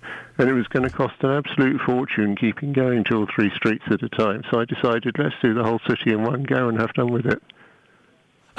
So this would link up all of the 20-mile-per-hour little pockets, would it, across the whole town? That's right, yes. What research have you looked into, Tim, to show this would be effective? There's a whole bunch of it, and there are dozens of papers referred to on our website, and I couldn't begin to reel them all off because you wouldn't have time. Well, the Alliance of British Drivers disputes all of those statistics and says, no, it doesn't make the road safer at all. Well, that's interesting because they haven't bothered us in Cambridge at all. Oh. One particular piece of evidence, for example, which is particularly of interest to Cambridge, is that it's the best and cheapest way of getting more people cycling. And, of course, the more people you get on bicycles, the clearer the roads are of cars, which means that people can actually drive faster in some cases, particularly in the rush hour. How much is it costing? It's costing around £500,000, and that's about what you'd spend on tarting up one junction if you wanted to. And it's going to do a lot more for cycling in the town and traffic and so on than just fixing up one road junction. The thing about £500,000, it is a lot of money. I understand what you're saying about, it's the same as fixing up one junction, but it is a lot of money when cuts are being made everywhere. And also there will be people listening saying, hang on a second, we don't want more cyclists on the street. I know Cambridge has a fine heritage of having cyclists, but... What you need to think of is that every time you see a cyclist, that's one car you're not seeing. Because even when you see a kid on a bike, that means that's a kid who hasn't been able to persuade their parents to give them a ride in the car. I don't know if that necessarily equates, though, if that statistic is completely true, because the parents might still be in 2 separate cars.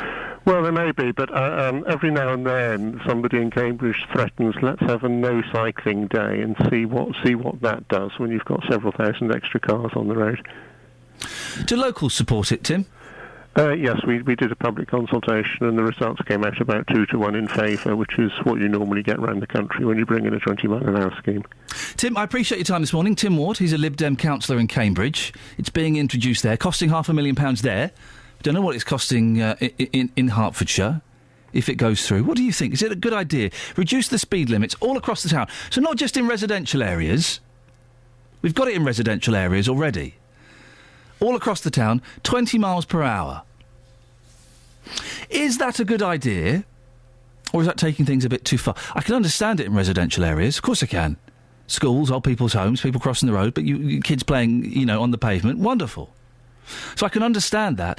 But through the rest of the town, is that taking things a little bit too far? Is it going to make things safer? Do you find it difficult driving at 20 miles per hour? Have you tried it?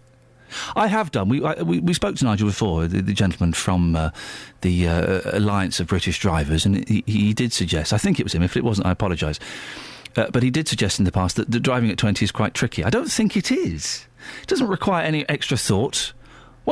Yes, maybe it takes a little while to get used to it, but when I drive at 20, I don't find myself looking at my speedometer any more than I do when I'm driving at 30.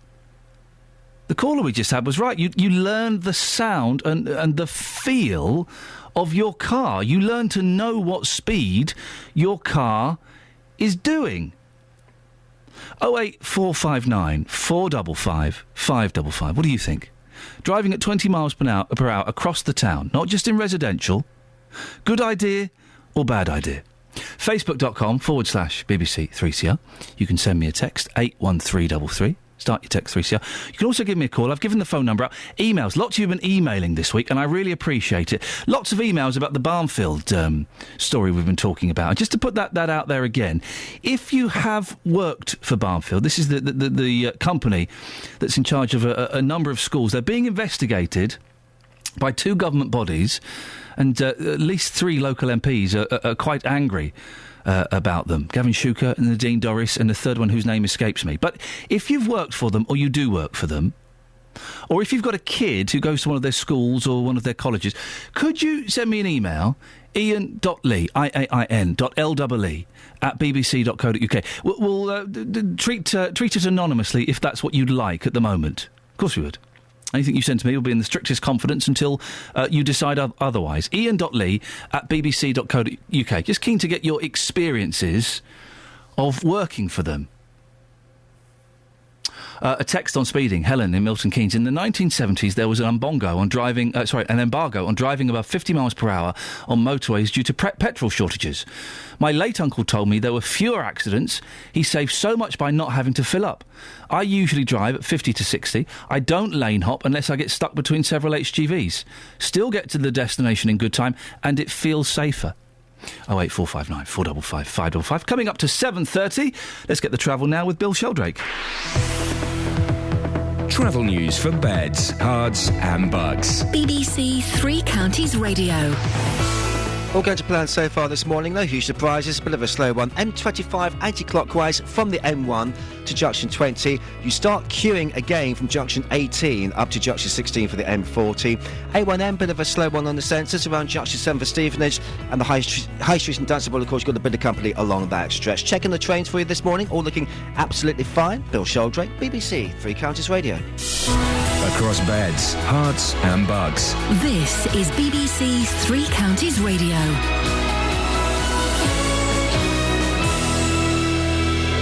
It's 7:30. I'm Lee Agnew. The headlines: a man has been charged with the murder of 67-year-old Len Flower, who was stabbed to death in Luton on Tuesday afternoon.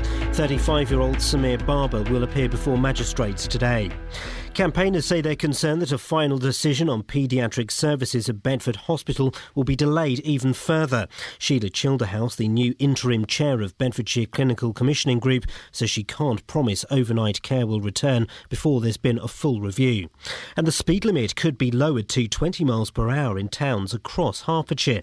The idea is being considered by the County Council as a way to cut congestion and reduce accidents.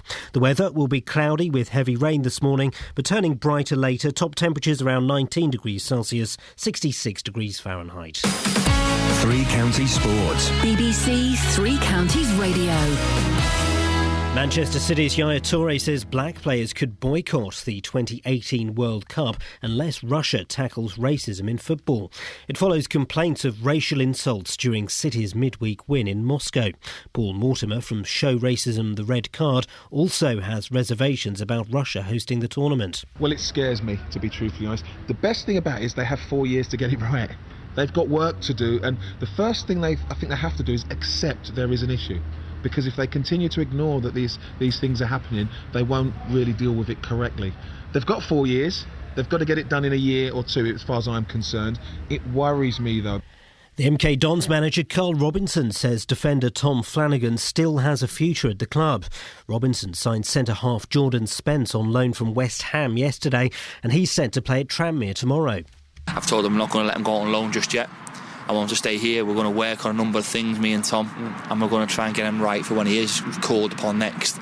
Don't lose faith with Tom. He's a really good kid with a bright future, and he's just having a bad time at the moment. So it's a bit unfair for me to leave him in. Also in League One tomorrow, Stevenage take on Crawley. Wycombe Wanderers have signed experienced Danish midfielder Sebastian Kansvard on a 1-month deal subject to international clearance. The 30-year-old has had spells at Arsenal and Stoke and has played in Portugal, Holland and Sweden. There are plenty of teams from the three counties in FA Cup action tomorrow. Just one win from the first round proper. Luton Town, Biggleswade, St Albans, Hemel Hempstead, Boreham Wood and Bishop Stortford are playing. And Red Bull Sebastian Vettel has been fastest after first practice at the Indian Grand Prix. The German could secure his fourth consecutive title this weekend by finishing fifth or higher. BBC Three Counties News and Sport, more at 8 o'clock. Across beds, hearts and bucks. This is Iain Lee. BBC Three Counties Radio.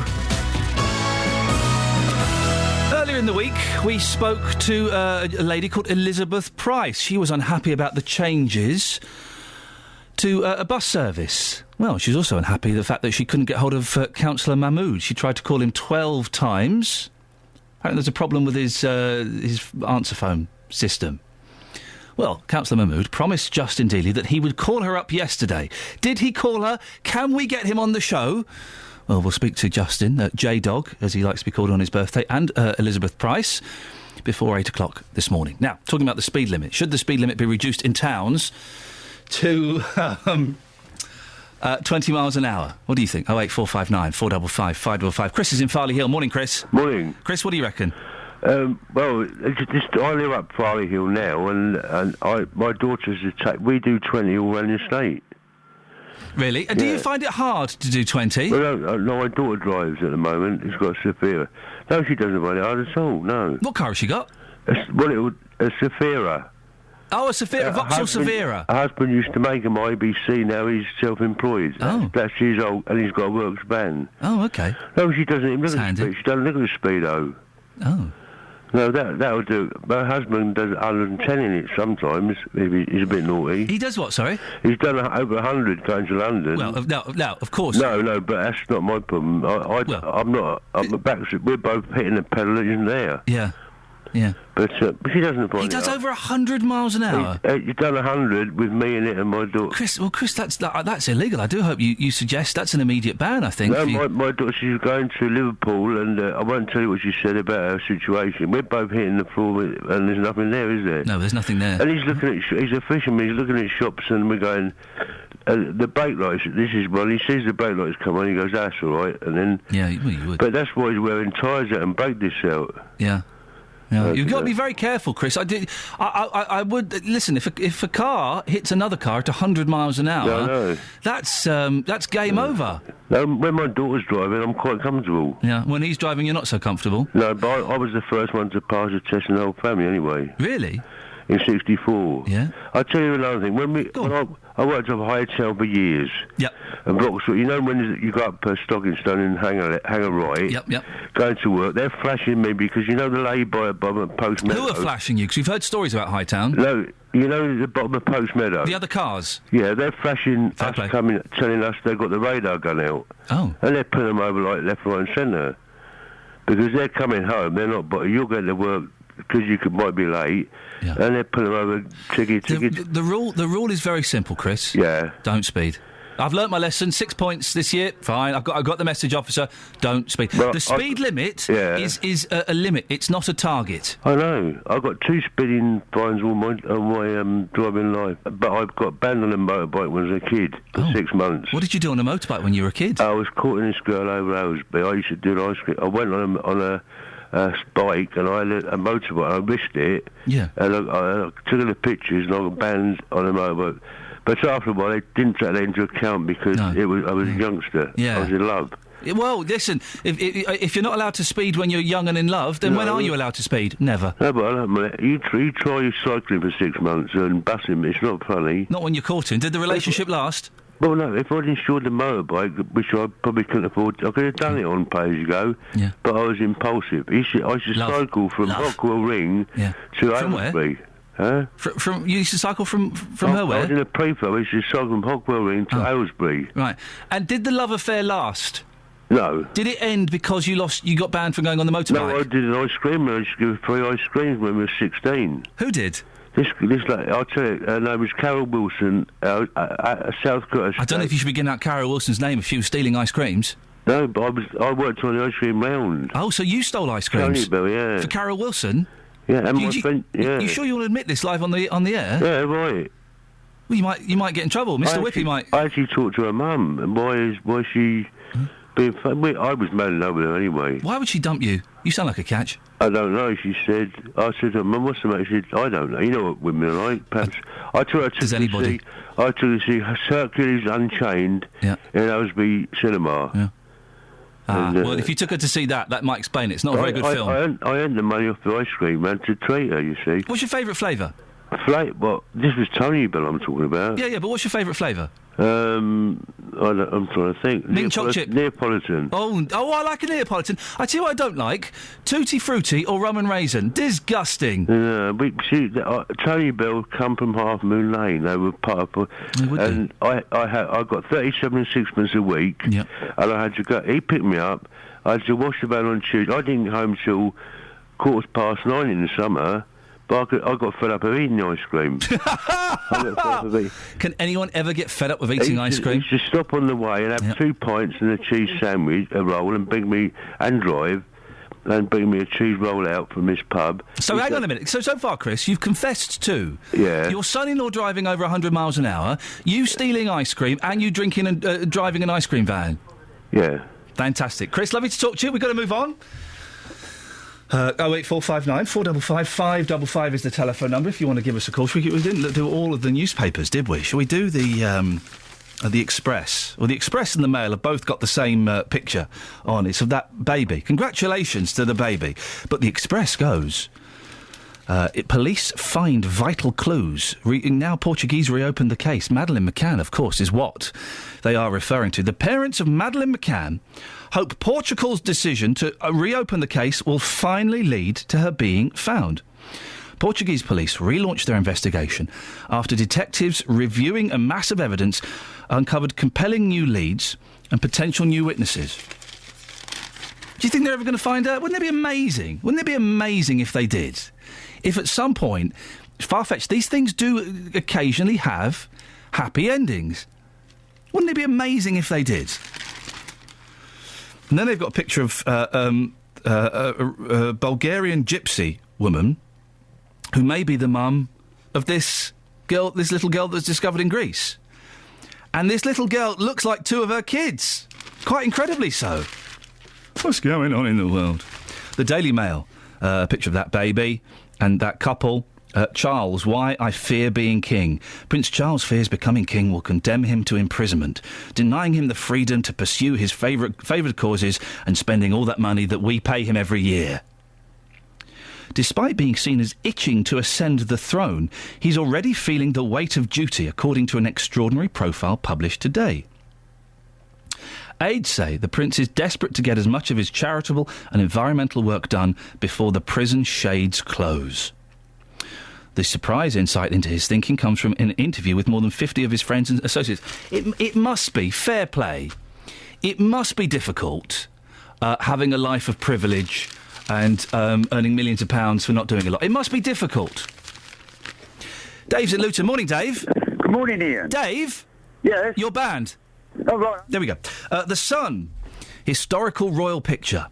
Get in line, chaps. Queen and her princes destined to be kings. It's all about... Well, let's turn to page 3, shall we? That's slightly more enlightening. No, not that. You know Paul McCartney? He says that he talks to John Lennon, and John, dead pal helps me. Sir Paul McCartney claims he still gets by with a little help from John Lennon when he writes songs. Macca, 71, said he penned songs on his latest album New after talking to his late Beatles bandmate. Sir Paul claimed Lennon, who wrote hit Imagine, is with him, adding, if I'm at a point where, if I'm at a point where I go, I'm not sure about this one, I'll throw it across the room to John, I invented the 60s, the Beatles, they were my idea. He'll say, you can't go there, man. And I'll say, yeah, you're quite right. How about this? Yeah, that's better. It's not a bad Paul McCartney impression. Can I get a chocolate bar from the machine? I'm having I've got money. I'm having a little bit of a whitey. I think I could. There is a strong chance I might faint live on air. Seriously, there's an aura. Mars bar, please. Oh, let's get 2. Let's get a Mars bar, and there's a new chocolate bar up there, like a Malteser type thing. I'll have one of them. Yeah, I know. Greedy. Richard's in Dunstable. Morning, Richard. Morning. Just pick you up on a little point, young man. Oh, yes, sir. We, as taxpayers, do not fund Prince Charles. Okay. We don't give him anything. Duchy of Cornwall does that. That's what his estates are for. Okay. Funds. And he also does pay tax on certain portions of his income. Yes, correct. Yes. Yeah, we don't pay anything. I didn't say we did pay him anything. You did. I said we paid the monarch. You didn't. You said Charles. No, I didn't. No. I was talking about when he becomes monarch. It must be difficult living a life of privilege. Oh, well. I would rather have him than, say, President Blair or Mandelson as head of state or one of these other... Listen, I despite whatever my politics may be, I quite like the royal family, so I'm being slightly unfair on him. But I do think he's got a cheek moaning about becoming king when he has had a life of privilege. He will become king simply by birth. There are people on one of the other papers, old people are being told to only heat their living room, and Prince Charles is moaning about becoming king. Right, I think that. And the problem is, we give too much of our money away abroad, and it's a government thing, whether it be socialist or Tory. None of the political parties look after old people. I'm a pensioner myself, and the old age pittance is derisory. Can you afford to heat your place, Richard? Well, I've got to because my wife's disabled. Right. I have not got a choice, basically. What, do you have to cut back on things, then, to turn the heating on? Yes. What kind of things are you cutting back on? Virtually everything. I mean, I haven't had a holiday in years. We don't go out socialising. Lights are turned out. When we're not in a room, we do put extra cardigans and jumping stuff on. When you hear the front page of the Daily Telegraph, a government body is advising you to only, and other elderly people, to afford the rising fuel bills, to only turn on the heating in your living room during the daytime, and just put the heating in the bedroom just before you go to bed. Yeah, no, somebody needs their what's-its kicking badly, because they have got no conception. As I say, I criticise both the Labour Party, who do not look after the people, despite what they claim. Tories, a lot of them are just, and I won't say all because I know one or two MPs that I've met and got on with, but a lot of them are somewhat airy-fairy and they do not know what the real world is about. And this is the problem. And I mean, the biggest problem is that we as citizens do not protest enough. As I say, there was some guy who's now become a peer knocking the pensioners. But what MPs and that forget is that we still have a vote. And, we need to use it constructively. Richard, I've got to end it there just because we're running out of time, but I hope you feel you got your say. We went from Prince Charles to heating. There you go, in one fell swoop. 08459 455 555 is the phone number. Let's get the travel news now. Here's Bill. Travel news for beds, cards and bugs. BBC Three Counties Radio. Motorway update, very slow traffic now. This is anti-clockwise M25 from just before junction 26, Waltham Abbey, up to Potters Bar 24. Those ongoing works slowing your speeds down, then slowing down again from the M1 to Kings Langley. Big mention for Beaconsfield this morning because it's looking slow on Park Lane. That is an A route, so that one just before the A40 London Road. Bit of a slow one on the A1M on the southbound stretch to Stevenage section, 8 to 7. Trains looking okay, not the case for the tubes though. If you are commuting into town, because there are severe delays on the Circle Line because of the late finish of engineering work at Gloucester Road. A quick mention for Luton Town FC. They're playing away tomorrow to Woking, so traffic around Kenilworth Road should be okay for Kingsfield Stadium. Bill Sheldrake, BBC Three Counties Radio. Bill, thank you very much. 7:47. It's Friday, the 25th of October. I'm Iain Lee. These are your headlines on BBC Three Counties Radio. A man will appear in court this morning charged with murdering 67-year-old Len Flower in Luton earlier this week. Campaigners have been given no guarantees that overnight paediatric care will return to Bedford Hospital. They met with health officials about the ongoing row last night. And Hertfordshire County Council is considering lowering speed limits to 20 miles per hour in towns across the county. Coming up, yesterday we spoke about changes to a Hemel Hempstead bus service that's left some elderly people in the town struggling to get to their local doctor's surgery. We'll find out the latest after the weather with Georgina Bennett. Beds, Herts and Bucks weather. BBC Three Counties Radio. Good morning. A bit of a blustery, showery start to the day, but that passes fairly quickly and we have drier, brighter conditions behind it. So, albeit a windy afternoon, it should turn out to be fairly pleasant. That keen southwesterly wind still in place, though. Quite mild again. Temperatures reaching 18 degrees Celsius today, and that's followed by a mild but breezy night, which we're only expecting lows of about 13 or 14 degrees tonight. Tomorrow, a cloudy, drab start to the day. Some showery rain around, could stay well into the afternoon, and another breezy day with highs of 18 degrees Celsius. Sunday looks like a showery affair, again quite windy, and in fact we stick with that theme for this storm. The severe gales that are expected on Monday. There are warnings in place. It's a yellow warning at the moment for wind, but there is some uncertainty as to the intensity of this storm, but we will of course keep you updated over the weekend. That's your latest forecast. Roberto Perrone. I can bring you now some good news for women. What do you look like in a pair of Speedos or swim trunks? A pumpkin had been stolen from outside a hairdresser's salon. We've had lots of support since your programme, lots of phone calls telling us not to worry and everyone's looking out for them. What could I do to bring a smile to Dame Kelly Holmes' face? Do you know what that sound is? I do. They're alpacas. I've got 6 alpacas. They're lovely. Everyone takes the mickey. Roberto Perrone. Weekdays from 3 on BBC Three Counties Radio. Yesterday we spoke about changes to a Hemel Hempstead bus service that's left some elderly people in the town struggling to get to their local doctor's surgery. The number 1 Arriva bus, which travels from Bennett's End, used to operate 4 buses per hour, but now they've gone down to just 1. Since then, the elderly people who live in the flats in Langley Avenue cannot get to their doctor and have been trying to speak to the council ever since with no response. Well, we sent out a reporter, J-Dog, out to meet the residents. Do I really have to call you this all day on your birthday? Yes, if you don't mind, J-Dog. This is a really serious issue and it feels like we're being too flippant about it. No. Just for today.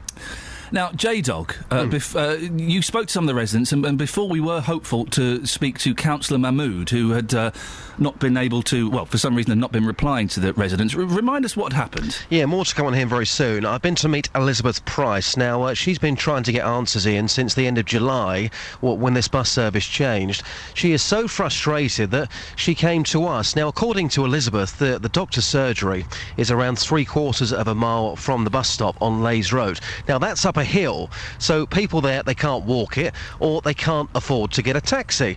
She's very angry that her 2 local councillors haven't got back to her over her concerns. Here's what she had to say. They're conspicuous by their absence, and they don't even have the courtesy to return our phone calls, well, mine in particular. In regards to Mr. Mahmood, I must have left about 12 messages on his answer phone, and the other lady about 2 or 3. How does that make you feel? Blooming annoyed, that's for sure. As I said, they're all always like a rash at election time, but when you actually want them to take up the cudgel for you, they're conspicuous by their absence. Because some people may say, well, in the grand scheme of things, it's quite a small issue. But in saying that, this is important to you and other people that you've been talking to. Absolutely, and the people who used the service when there were 4 in the hour, it was well used. So it wasn't a case of the buses being empty or anything like that? No, but if you go to Benicent shops, there's a number 2 which goes in the other direction, and there seem to be every 5 minutes, which is ludicrous. What would you say to any of our listeners who say, the doctor's surgery's not that far away, it's less than a mile, can't you just get a taxi? The minimum charge you'll get a taxi for is £5. How many taxis can you get on a pension? How often can you get £5 for a taxi? You can't. You'll have to go without something else. I only thought of going to you yesterday, even though I listened to your programme, when a lady said to me, I'm thinking of taking it up with Three Counties Radio to get things done. And I said, you've hit the nail right on the head. Yes, they do. And so I said, well, I'm going to give them a ring. I've got nothing to lose and perhaps we've got something to gain. Hence, I'm talking to you. Well, Justin, J-Dog, Councillor Mahmood was unavailable to talk to us yesterday. Remind us why that was. Well, Dacorum Borough Council, they promised us a response by 4:45 on Wednesday. Sadly, that didn't happen.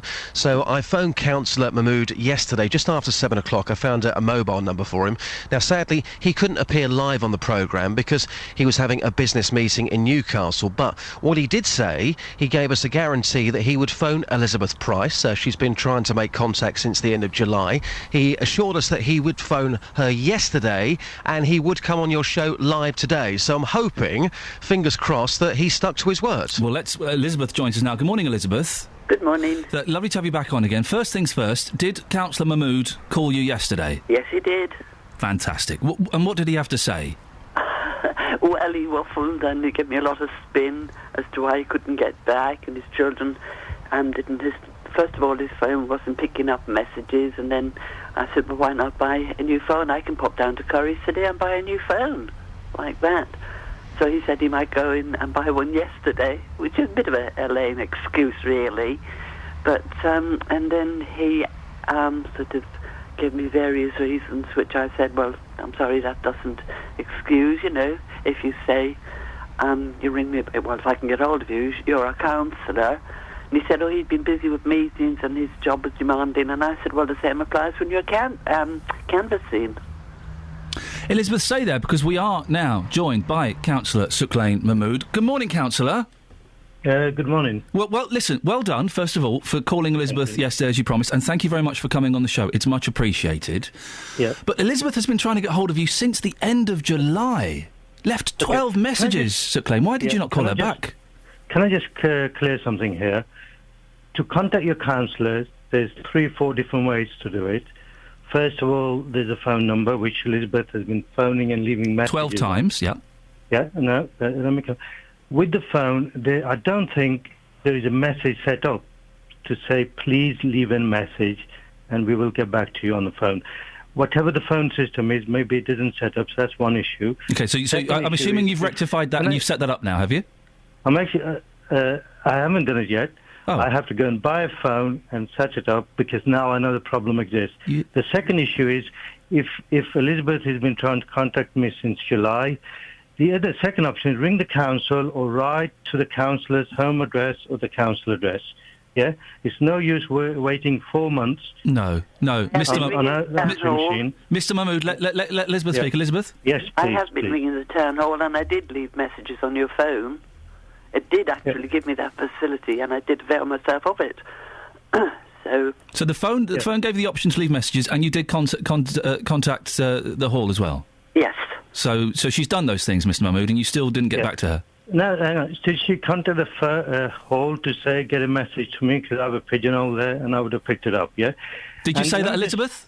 I didn't ask them. I just asked them to put me through to your office, and I don't know who they put me through to, but there was nobody. That seems standard procedure, doesn't it, Mr. Mahmood, to phone up an office and ask to be put through to your department? That seems standard procedure. So there's obviously a failing there, which I'm hoping you'll look into today to see if you can sort that out, because that's not good enough, is it?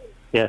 No, it isn't, but let me just go on to the buses issue, which is the important... Well, first of all, no, in a second, first of all, it isn't good enough, is it, that someone's called you 12 times in 3 months, has put extra calls into your office, and you've not got back to them?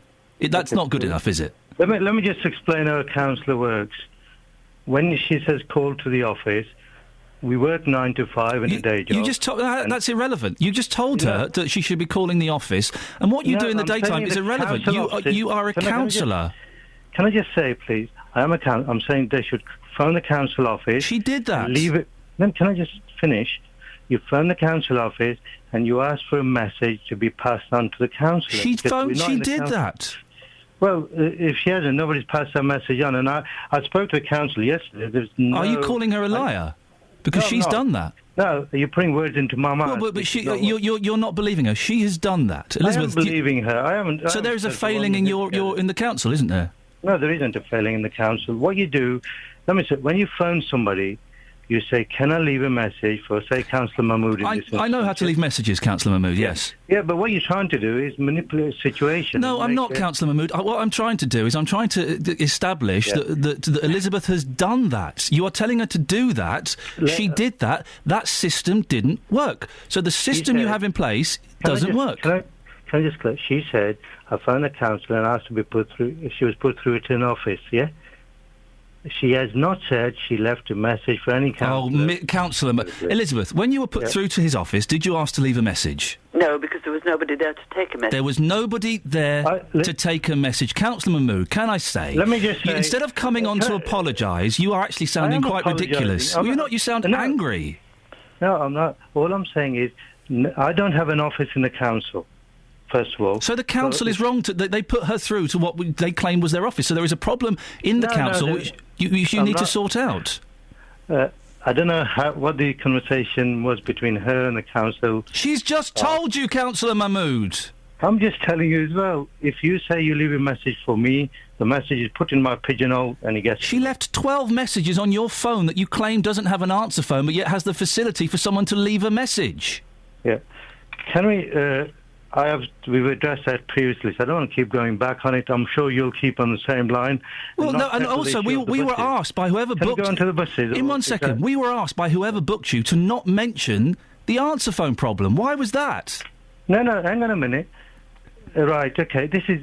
obviously, you'll have the call recorded. What I said was, I will come on the phone in the morning, I will discuss the issue of the buses, we'll discuss the reason behind it. I will discuss the number of residents who've written to me. I've had responses on the same day.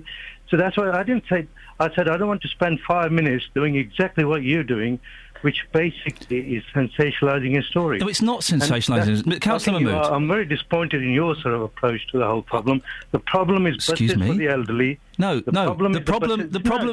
Councillor Mahmood. Councillor Mahmood. For the elderly. Councillor Mahmood. Yes. There are two issues here. The one is buses for the elderly, which we'll have to come to after 8 o'clock now, and I'm hoping you'll stick around. The other issue is accessibility to councillors. And when that accessibility, when it takes over 4 months, when it takes a radio station to put a resident in touch with a councillor, you would have to admit, wouldn't you, that the system is flawed. No, it's not flawed. So it's acceptable... How did the radio station get the message to me? They use a different form. If the phone is not working, you write or you email. So we can give out your mobile number, can we, to residents? Yes, you can. Okay, we'll get... So Elizabeth will give you his mobile number after this. I've given Elizabeth the number anyway. I've also told her, because I work 9 to 5, if she wants to talk to me, can she try and phone in the evening? Tough. It doesn't work like that, Mr. Mahmood. It doesn't work like that. You are a councillor. Not everybody can fit in with your schedule. You fit in with their schedule. That's how it works. I've given her 3 ways to contact me, so I think that's all I can do. And you're more than welcome to give my mobile number. I don't have an issue with that either. But Mr. Mahmood, you're our councillor, and our first point of contact should be with you. You should supposed to take up the cudgel on our behalf. I do. And I've actually written... Let me just say on the buses... Well, listen, Councillor Mahmood, Elizabeth, we have to go to the travel news. We're a little bit late. Both of you stay on the line. We'll pursue this. We will talk more about the buses after the latest travel news. Let's get the news with Bill. Travel news for beds, cards and bugs. BBC Three Counties Radio. Lower Sundon, Church Road. We've got reports of Church Road being partially blocked by an obstruction. Watch out for that between Harlington Road and Manor Road. David, thank you for your alert on that. Bill Sheldrake, BBC Three Counties Radio. Thank you very much indeed, Bill. A little bit later than usual, we're going to get the news from Lee, and then we'll come back to Suklay Mahmood, Elizabeth Price and Justin Dealey, and maybe your calls as well. Speak to you after this. Local and vocal across beds, hearts and bucks. This is BBC Three Counties Radio.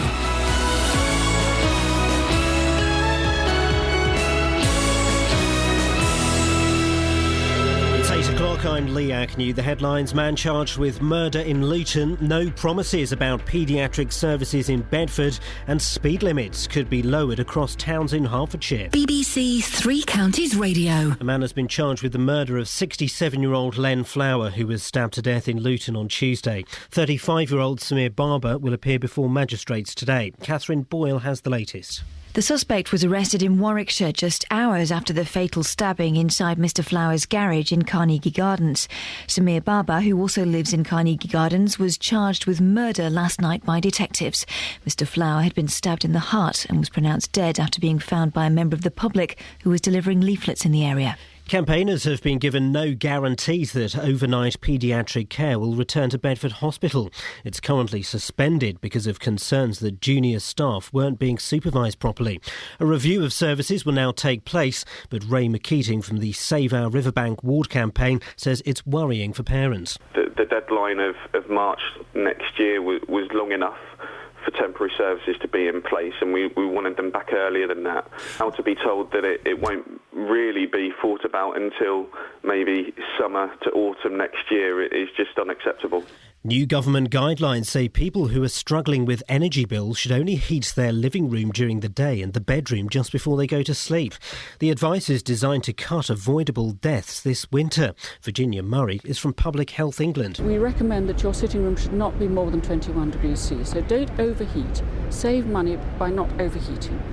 But we also know that if you go below 18 degrees, evidence suggests that you could cause harm to health. Speed limits could be dropped to 20 miles per hour in towns across Hertfordshire. The idea is being considered by the County Council as a way to cut congestion and reduce accidents. Tim Ward is a Liberal Democrat councillor in Cambridge where a similar scheme is being introduced. He says it makes financial sense. We had a lot of small 20-mile-an-hour schemes already and people campaigning to bring in new ones, sort of 2 or 3 streets at a time. And it was going to cost an absolute fortune keeping going 2 or 3 streets at a time. So I decided, let's do the whole city in one go and have done with it. Experts at the University of Hertfordshire say they've got evidence that women are better at multitasking than men. Although men and women performed single tasks with the same speed and accuracy, men were slower than women when given more than one task to do. What they haven't yet proved is why women are better. In sport, Red Bull Sebastian Vettel is fastest after first practice at the Indian Grand Prix. The German could secure his 4th consecutive driver's title this weekend by finishing 5th or higher.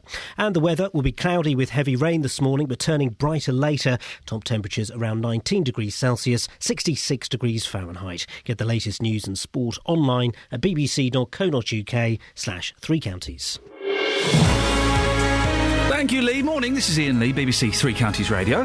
Coming up between now and 9 o'clock, more on Bedford Hospital, more on 20-mile-per-hour speed limits in Hertfordshire, and also a bit of live music. If you want to get in touch, facebook.com/BBC3CR, or give me a call, 08459 455 555. Across beds, hearts and bucks. This is BBC Three Counties Radio. OK, well, we'll continue the conversation we were having before the news. Yesterday, we spoke about changes to a Hemel Hempstead bus service that's left some elderly people in the town struggling to get to their local doctor's surgery. The number 1 Arriva bus, which travels from Bennett's End, used to operate 4 buses per hour, but now they've gone down to just 1. Since then, the elderly people who live in the flats in Langley Avenue can't get to the doctor, and they've been trying to speak to their Councillor Suklay Mahmood, for over 4 months. And Elizabeth Price, who also joins me on the show, has been calling calling him over 12 times to his number, has also tried to contact him via the council, and Mr Mahmood has just explained why it has taken the intervention of a local radio station to put him in contact with Elizabeth. So, Glenn, let's move on to the issue of the bus. What exactly is going on there? Okay, let me just make this clear at the beginning. The buses have absolutely nothing to do with the Cornborough Council. Yeah? Okay.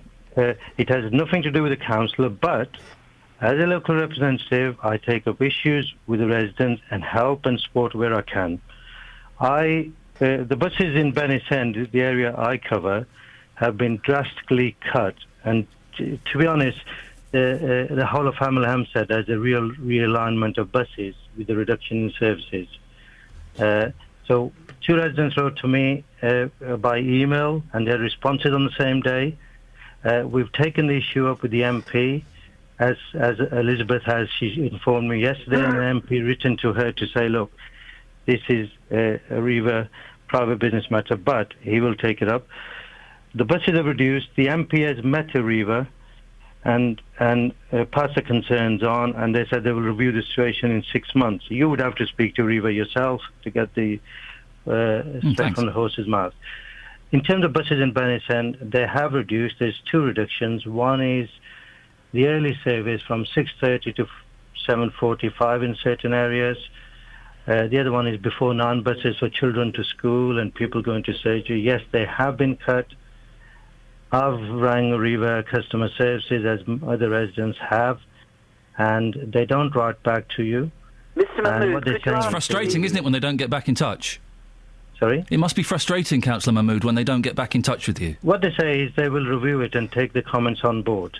Yeah, so I think they've taken my comments on board. Okay, well, let's speak to Elizabeth. Elizabeth, what's your reaction to that? What I want to know is, why is there a convoy of buses going in the opposite direction? There's actually, any time you go round to Bennis End shops, you will see 2 buses, and they're practically empty.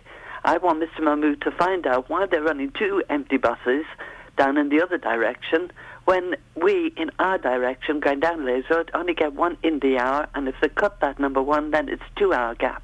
Will you do that, Mr Mahmood? Will you pursue that?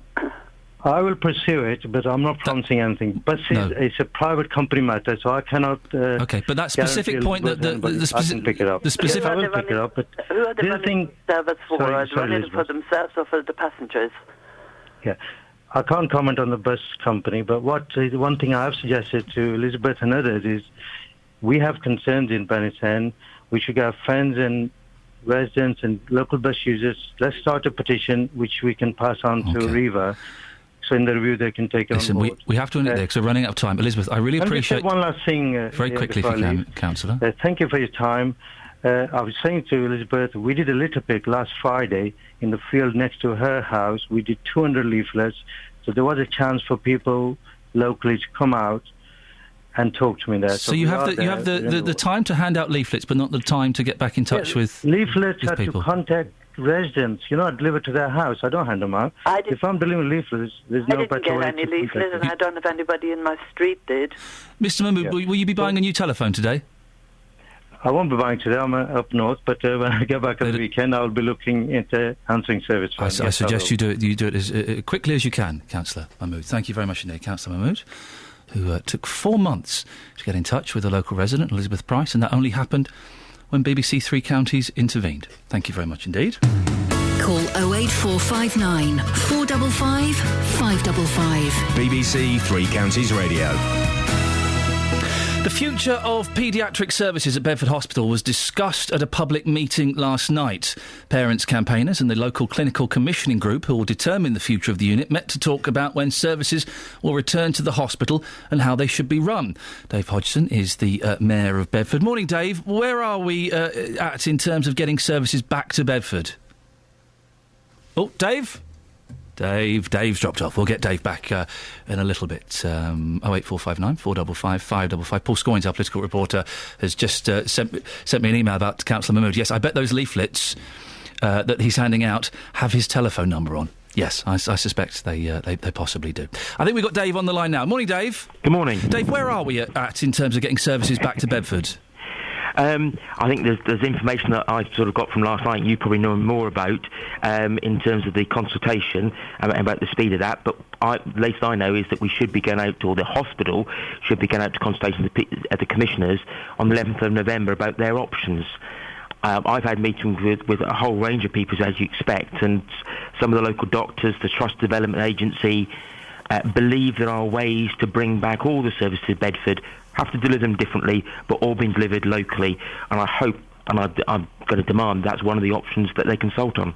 What do you make of the changes to the board at Bedford Hospital? I've only just seen them. I haven't met the interim... the hospital, I think that's a good thing to have an interim chief executive is always worrying, I think, for the staff and for the public. And the sooner we get a chief executive fighting for Bedford Hospital and fighting for the people of Bedford, that'll be a really good thing. Do you think Stephen Conroy did a good job? I don't know enough about it. He's obviously hadn't done the job long. He was left sort of interim chief exec when the previous one left. So I don't know enough. I mean, we need to move forward and make sure we get the services back and safely. And have you spoken to the interim chair of Bedfordshire CCG, No, Sheila Childerhouse? I haven't at the moment, but I know that's it's in my diary for later on, I think, early next month. We've already spoken to one campaigner who was disappointed that it looks like things are going to be delayed even longer. I remember Mr Conroy was talking about hopefully having the services back by March. It looks like they're not even going to be looked at until the summer. I mean, I think this is one of the problems. There are so many bits of the NHS. I mean, I'm quite staggered. There's I always thought it was one body, but it seems to be dozens of bodies. When I talked to Trust Development Agency and Health Education East of England, both of those were looking to see if they could bring back the doctors in training in December, see if that's a possibility. And if that was, that would be hope to bring it back early in that. We also have got 8 consultant paediatricians in the hospital at the moment, which is considerably more than we had when this problem started, which we've got to remember was not about the outcomes of the hospital, it was about the training and the supervision of doctors in training. Bedford Hospital has been under threat before. How worried are you this time? It's been under threat. I think the last time I was sort of removed from the premises before I was mayor was back in 2007, I think. I'm constantly worried. I think we've got to keep on fighting and make sure it stays with us and all the services stay in Bedford. Why were you removed from the premises? What did you do? I was protesting on their site with a banner and they asked me to move, which I did so. Naughty, Dave. Absolutely. Thank you very much. Listen, thank you for your time. Dave Hodgson, the Mayor of Bedford. You can have your say on that, or any of the things we're talking about this morning. 08459 455 555. One of the things that has got you fiery and feisty is the potential reduction of speed limits, not just in built-up residential areas, but all across the town, or cross towns, in Hertfordshire, reducing the speed limit to 20 miles per hour. What do you think? Is it a good idea? We heard someone from the National Alliance of Road Users, who seems to think that driving at 20 is particularly difficult. It isn't. It isn't these days. Yes, cars 30 years ago, you'd probably stall. But now, with modern cars, you can drive at 20 miles an hour easily. It doesn't require any more thought than driving at 30. Once you get used to it, it's fine, piece of cake. Would you welcome lowering the speed limit to 20 miles per hour across towns? Do you think it would make a difference? Would it make things safer? Or do you think it's a waste of money? We spoke to Cambridge, someone from Cambridge where it's happened. It cost £500,000. 08459 455 555 is the telephone number if you want to give me a call. Facebook.com/BBC3CR, or you can send me a text 81333. Start your text 3CR. And don't forget, of course, you can email me. Lots of you have been emailing me this week with bits and pieces, some bits about Barnfield, which is very interesting. Thank you very much. We'll look into those. But also, we've been getting a lot of our stories the last couple of weeks from you. The story just there where we were speaking to Councillor Mahmood came from Elizabeth Price getting in touch with us, saying she wasn't happy about something. So if you've got a story that you think we should do, a big one, small one, might affect just you, might affect the whole town or the whole county, send me an email, ian.lee@bbc.co.uk, ian.lee@bbc.co.uk. We'll have a look at it. If it doesn't quite fit this show, then we'll see if it fits any of the other shows, and we'll not fob you off. That's rude, isn't it? We'll pass you on to the person best placed to help. That's it, exactly. 8:15, BBC Three Counties Radio. Let's get the travel news now. Here's Bill. Travel news for beds, cards and bugs. BBC Three Counties Radio. Got one reported incident this morning which concerns Lower Sundon. If you live in Lower Sundon, you've got Church Road partially blocked by an obstruction on the carriageways between Harlington Road and Manor Road. More updates on that, please. That would be most welcome. David, thank you for alerting us to that one. Other than that, Friday morning rush hour. At the moment, it looks pretty normal, actually, as we're approaching half-term week next week. It's still stop-start. M25 anti-clockwise, 26 to 24. Building up now, generally around Milton Keynes, of course. Checking my live departures boards for the trains. All you can find, no reported problems. Bill Sheldrake, BBC Three Counties Radio. Bill? Yes, Iain. You haven't got any more travel to do, have you? I'm talking to Jonathan Vernon-Smith about our favourite curries. Have you got anything else? I'm a bit of a wuss when it comes to curries. Oh. I'm your Miles chicken korma man, so I'm not really much used to your very important discussion. We'll say goodbye then. Goodbye. Goodbye. Oh dear, what a disappointment he turned out to be. 8:16. It's Friday, the 25th of October. I'm Iain Lee. These are your headlines on BBC Three Counties Radio. A man will appear in court this morning charged with murdering 67-year-old Len Flower in Luton earlier this week. Campaigners have been given no guarantees that overnight paediatric care will return to Bedford Hospital. They met with health officials about the ongoing row last night. The weather this morning will be wet, but it's going to brighten up this afternoon. Coming up, Hertfordshire County Council is considering lowering speed limits to 20 miles per hour in towns across the county. What do you think? 08459 455 555. BBC Three Counties Radio.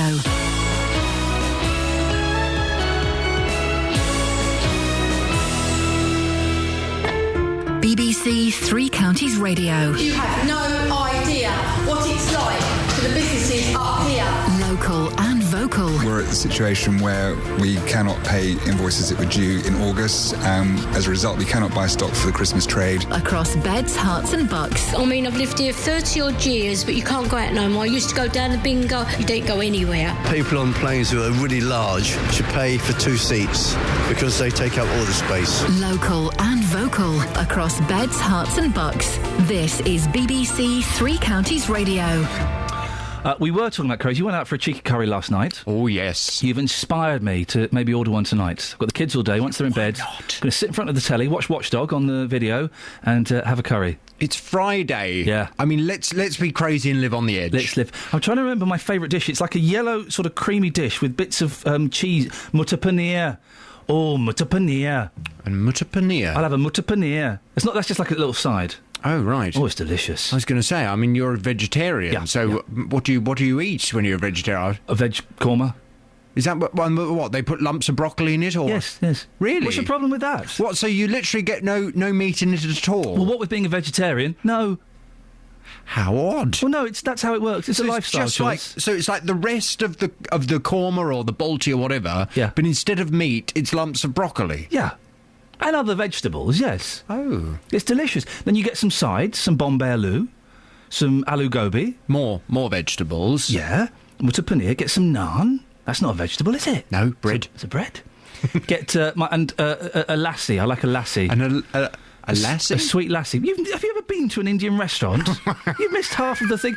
Next time you go to an Indian restaurant, and you can back me up on this, dear listener, if you've had one, 08459 455 555, a sweet lassi. I always have exactly the same thing. Oh, so much so that when I order my takeaway, they say, Mr. Smith! You've got a regular order at your local Indian. Hello, can I have a lamb balti, pilau rice and a sagaloo, please? Mr. Smith! Next time you go for a curry, order a sweet lassi. Oh, it's wonderful. Don't. Well, I know, it makes me think of a dog. Well, of course it would, but it's not. It doesn't taste of dog. Don't know what dog tastes like. I imagine it doesn't taste of dog. It's beautiful, gorgeous. Right. Now, listen, yesterday... I'm surprised you came in today, because I know yesterday was genuinely a very emotional day. It's a story that you've been following for 2 years, reached its conclusion. Yes, the story of Mr. Tango Orlando, Fiona's beloved cat, who sadly passed away, and she contacted a taxidermist who took money, who's a local taxidermist. He took her money, he took Mr. Tango, and seemingly based on what I saw yesterday, he hasn't done very much with him. We laid Mr. Tango to rest yesterday afternoon. The full story, including yesterday's burial service, from 10:30 this morning on my show. Some very powerful pictures as well on the Facebook page. You've seen? So, yeah, very powerful pictures. And so 10:30 this morning we can listen to that.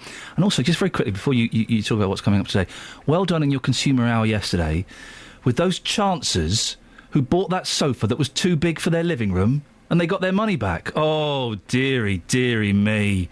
You don't buy a sofa without you get a bit of tape or a bit of string and you mark out the space in the living room. They got their money back. I know you have to be diplomatic. Of course you do. Chancers. Well, I did say yesterday, I made it quite clear that you don't have a right. If you go in and it's like anything. People come to me often, they say, oh, well, I went to a car garage and I put down a £1,000 deposit on a car, and then I got home and I spoke to the wife and I thought, yeah, actually, I don't really want it. But now the company is saying we've got to buy it. Yep. Well, that's not right, is it?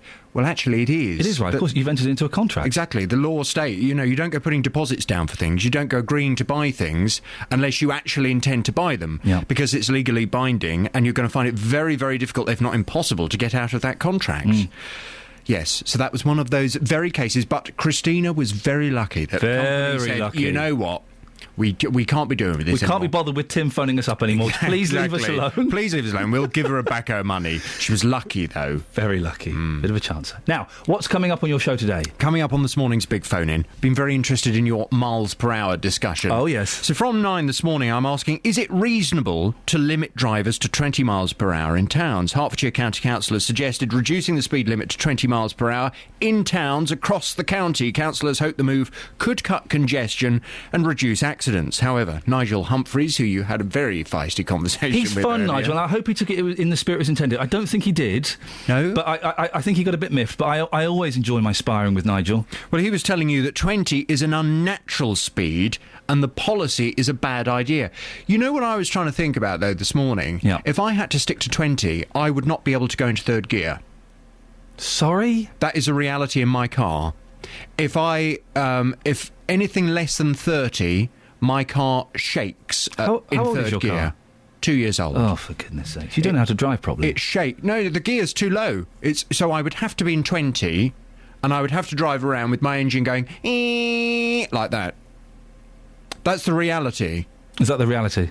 So I'm just wondering whether other people have also got that concern about this. From 9 this morning, I want your views on this. Is it reasonable to limit drivers to 20 miles per hour in towns? 08459 455 555. So that's coming up, and of course the conclusion to the Mr. Tango Orlando story will be at 10:30 this morning as well. Yes, indeed. Excellent stuff. Thank you very much. Across beds, hearts and bucks. This is Iain Lee. BBC Three Counties Radio. Certainly going to be listening to Jonathan's show this morning. It sounds cracking stuff, and that the story about Mr. Tango Orlando sounds particularly sad. Now, as you heard there, the speed limit could be about to drop right down to 20 miles per hour in towns across Hertfordshire. The idea is being considered by the County Council as a way to cut congestion and reduce accidents.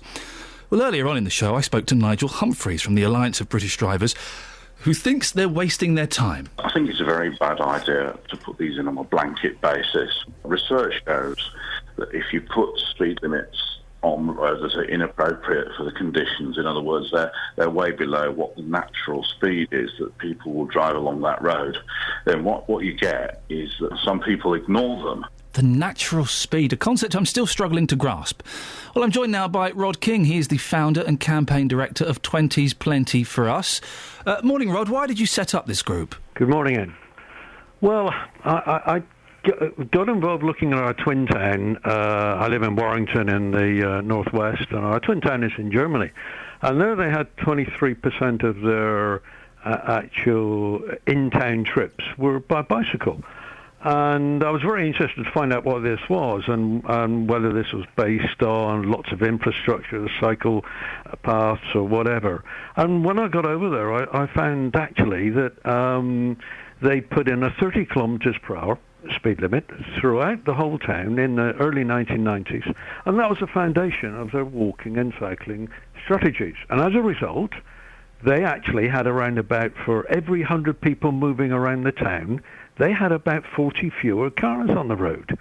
And it seemed to me that, OK, this was something which was eminently sensible, because, in today's sort of conditions in our towns, our journey time isn't really decided by how fast we go in between where we're stopped. It's determined by how long we're stopped at congestion points, at traffic lights, etc. And so I got involved looking at the particular guidance on this and how it could be done. And I found lots of people were interested and lots of supporters. So in 2007, I set up 20's Plenty for Us in order to assist those communities and people who wanted to look at this idea in their own towns. And now we have 210 local campaigns throughout the country. And people, there are 12.5 million people now living in local authorities which have already adopted this as a policy. And we're talking about big places. I mean, it's happening Lancashire, Manchester, Liverpool, Newcastle, Bath, Bristol, Oxford, Cambridge, 20% of the London boroughs. It really is something whose time has come. Nigel Humphreys from the Alliance of British Drivers doesn't think it will reduce accidents. Well, he can have that opinion, of course, but that's not what the evidence shows. Where it has been done, then there have been reductions. I know there was a big pilot done in my own hometown where they found, when they did the pilot and compared that with other casualty statistics for other parts of the town in the same period, then there was a 22% bigger reduction in those areas where they put in a 20 mile an hour limit. And there is a common rule of thumb that for every mile an hour reduction in speed, average speed, which there is in urban areas, then you will get a 6% reduction in casualties. I don't know if you just heard my colleague, Jonathan Vernon-Smith. He said that if he had to drive at 20 miles per hour, he would have to stay in second gear, which wouldn't be good for his car, would it? Well, it wouldn't be good. But one of the problems, with when we're driving, because we're not used to staying at 20 miles an hour, we have it as a transitionary speed. What happens is we're usually doing 20 mile an hour when we're accelerating. Now, when you're actually doing 20 mile an hour as a steady speed, then you can easily stay in third gear, right? And the other thing, of course, is that you use most of your fuel within an in-town environment in accelerating. And, to get to 30 miles an hour, it takes 2.25 times more fuel and energy than it does to get to 20 mile an hour. So every time within an urban environment you go up to 30, back down to 20 or 15, then back up to 30, you're using far more fuel in each of those instances. So what they found is a 20 mile an hour limit gives you fewer gear changes, less fuel consumption, and they've also done trials in London by Imperial College London, which actually says there is no detriment to fuel emissions. It actually makes many of the particular fuel emissions lower. Rod, I appreciate your words and your wisdom this morning. Rod King, founder and campaign director of 20's Plenty for Us. Right, 30 minutes of this. Need your answers now. What do you think? 20 miles per hour in towns, not just in residential areas, in towns. Would you support that? Do you think that makes sense? It's sensible? It'll save fuel. According to certain statistics, it will be safer. Or do you think, no, hang on a second, that's ridiculous. 20 miles per hour is too slow. Why should I drive at that speed? 30 minutes to give me a call. 08459 455 555. Here comes a man who I've lost all respect for, since he's got no strength for hot, manly curries. Bill Wimpy Sheldrake. Travel news for beds, cards and bugs. BBC Three Counties Radio. The main news concerns Lower Sundon. You've got Church Road partially blocked. There's some sort of obstruction on the carriage road. Watch out for that if you're in that vicinity. Other than that, Friday's rush has started. Queuing now, M25 anti-clockwise, Chorleywood at 18, up to junction 16. No doubt you're used to that by now. And Chetton, A10 southbound, bit of a slow one on my senses. This is between the Turnford New River Trading Estate and Lieutenant Ellis Way. I'm checking those live departures boards for you, all looking OK, including departures laying out from Luton and from Bedford stations. Bill Sheldrake, BBC Three Counties Radio. Across beds, hearts and bugs. This is BBC Three Counties Radio.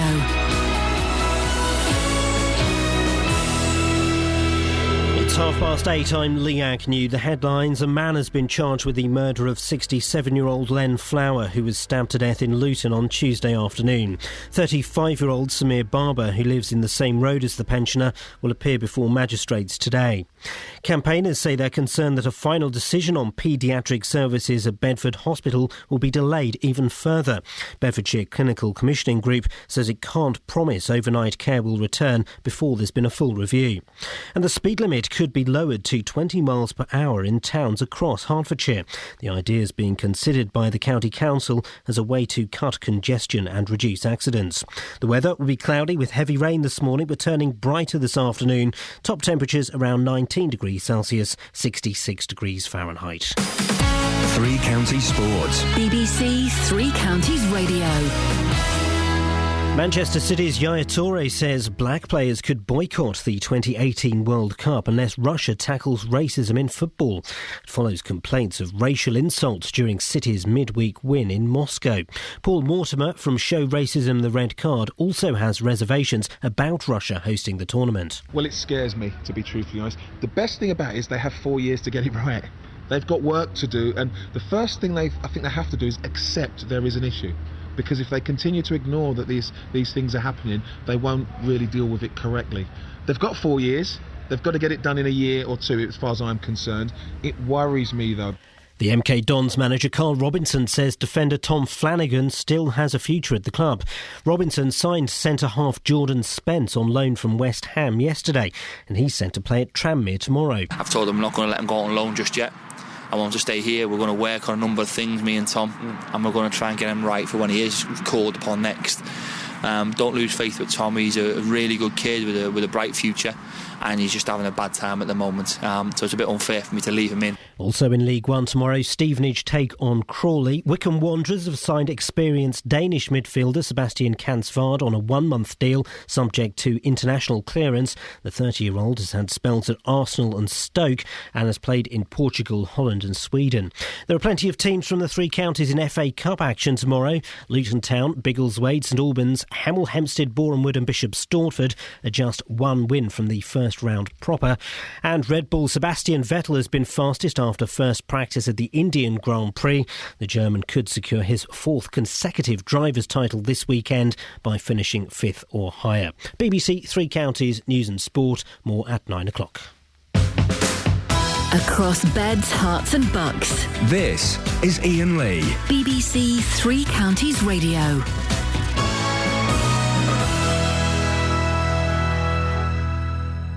Got a message here on Facebook. Leave Bill Sheldrake alone. Nice to have a professional on the station. It's not from Bill, no, it's from Steve. Well, there we go. Apologies, Steve. It's all in good humour. For goodness sake, nothing nasty here. 08459 455 555 is the phone number. Last 27 minutes of the show. We've got some live music before the end, as we always do on a Friday. In the meantime, I need your telephone calls, please. You can give us a call about any of the things that you've heard this morning, but particularly, I suppose, talking about the reduction of the speed limit in Hertfordshire to 20 miles per hour. What do you think? Good idea? Sensible idea? Or a terrible idea? We'll be speaking to J-Dog later on. I have to call him that. It's his birthday. If you want to phone up and wish Justin a happy birthday, by the way, yes, we are that short on content. We will let you come and do that. Gilbert's in Bricketwood. Morning, Gilbert. Good morning. What do you reckon on this? Well, I think that there are times when it's good to have a reduction, i.e. when you pass in schools, for example. Yes. But to generalise, like is being suggested, I think it's an awful idea. The fact of the matter is I've got a 6-gear gearbox with 6 gears, And to do 20 miles an hour comfortably, I'd have to be in third gear, which would be much more pollution coming out of my engine because of the revs involved. So I reckon it's a rotten idea. It might save a few lives for people getting killed through dangerous high speeds and things like that, but the pollution would doubtless kill other people, the extra pollution. Well, we're stretching things a little bit. Let's deal with this one at a time. You'd agreed that it might save lives if we slow down to 20 miles per hour. We might save, I don't know, a few children's lives a year. That's got to be a good thing, hasn't it? Yes, indeed. I think it's a good idea to put it outside schools, as I just said. Yeah. At least I thought I just said. You did just say, but also if we have it through the rest of town, if we can save, Gilbert, one child's life in Hertfordshire by doing this, then that has to be worth it, doesn't it? Well, it's got to be weighed up about how many people's lives are going to be damaged by the extra pollution. How much extra pollution is there really going to be? Well, the revs on my car will go up dramatically. You need to get a better car. There's going to be more exhaust fumes. Get a better car. I've just got a car. It's about 18 months old, and it's £30 tax to pay each year because it's so economical and friendly to the environment. So that's a rubbish thing you were saying there. Well, no. If my car, the revs don't particularly go up at 20 miles per hour in third gear. Well, if you drop down from fourth or fifth gear to third gear, for example, the revs have got to rise correspondingly. Well, stay there, Gilbert. Brian is in Bedford. Morning, Brian. Good morning. You think this is a good idea, do you? I think it's a good idea for in towns. Tell Gilbert why. Well, 20 mile per hour, if you meet a car going 20 mile per hour, it's still a 40 mile per hour collision. And the way now most side streets, like in Castle Road area, cars are parked both sides, and you've got buses going up and down, people trying to cross the road, and they've got to step out between cars. I've been driving for 60 years, and I've got an old car, and I've got no trouble at all in driving at 20 mile per hour. The engine goes smoothly. And about 2 months ago, I wrote a letter, and they published it in the paper at Bedford, suggesting 20 mile per hour along High Street, Bedford. And they put it in as a leading letter, and I met Mayor Mr. Hodgson. I said, when are you going to bring in the 20 mile per hour? And he said, we're doing it. He said, we put up the signs, and we're finishing all the markings next week. And I think it's a success. Well, Brian, Gilbert thinks that we'll kill more people with the extra pollution. No, that's not true. I think an engine emits more fumes at 30 mile per hour than it does at 20, because you don't need so much throttle opening. I don't know. Brian, listen, thank you very much. Gilbert, stay there, because I believe Iain in Bedford wants to have a word. Yes, Iain? Gilbert, what planet are you on? What? Sorry? What planet are you on? I'm on the normal one, the same that you're on. All right, fair enough. Well, we might save a few people being killed, but wait a minute, it'll cost me an extra £5 a year in fuel. Oh dear. Well, surely if it's going to save lives by lowering it by 10 miles an hour, which certainly will save lives, I'm sure it's a lot different getting hit at 20 miles an hour rather than 30. But Iain, surely that's the price to pay. Iain, Gilbert's argument wasn't about the amount of money it would cost him. It was about the extra pollution that will be pumped into the air. It was also partly about pollution, but come on, what are we talking about here? That's just a non-argument. You know, if it does save lives, and there's categoric evidence that lowering the speed limit in various towns and cities saves lives, then do it. And while you're at it, limit cars to 70 miles an hour, so they can't go faster than 70 on a motorway. Gilbert? That would save lives. It's already... That would also, sorry Gilbert, that would also be good for the environment because you wouldn't be having cars going 80, 90 miles an hour. You'd be keeping them at 70. All right, Ian, let Gilbert respond. Gilbert. That's a completely stupid argument I think you put forward there. There is a limit of 70 miles an hour on the motorway already. It's a case of enforcing it. So what I'm saying is limit cars to 70 miles an hour. Like they're doing with these young people with insurance now. They're saying, right, if you can prove you're a good driver and you have your car limited and you don't rev it too much and you don't break the speed limit, we'll lower your insurance. So there are ways of doing that, and you can limit this. You can see vans with I'm limited to 70 miles an hour on it. So why not do that to all cars and it stop people going at 90 miles an hour down the motorway and causing carnage? I think that's a rubbish argument, quite frankly, but however... Why is it rubbish? Hang on, let him respond, Ian. Ian, let Gilbert respond. Go on, Gilbert. The fact of the matter is we're talking about putting a general ban on all of the towns, apparently, all the roads in the towns. And there are some of them which don't need 20 miles an hour speed limits. It's an absolute nonsense. Where we want 20 mile an hour speed limits are dealt us outside, going past schools and things like that. OK, gentlemen, we have to end it there. Gilbert, Ian and Brian, thank you very much for that. Well, we've sent out our reporter, J-Dog, I have to say that, it's his birthday, to talk to people like this. Morning, J-Dog. Hello, Ian.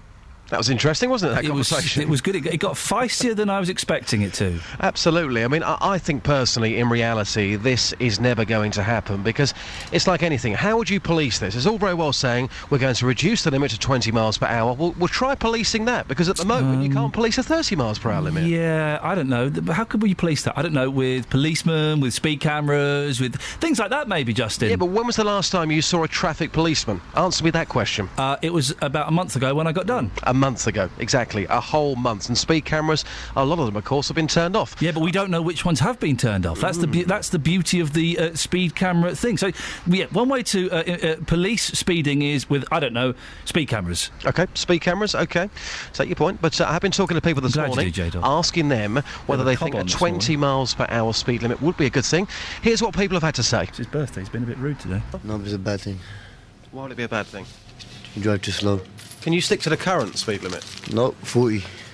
40 miles per hour is perfect speed. Ever been caught for speeding? Never.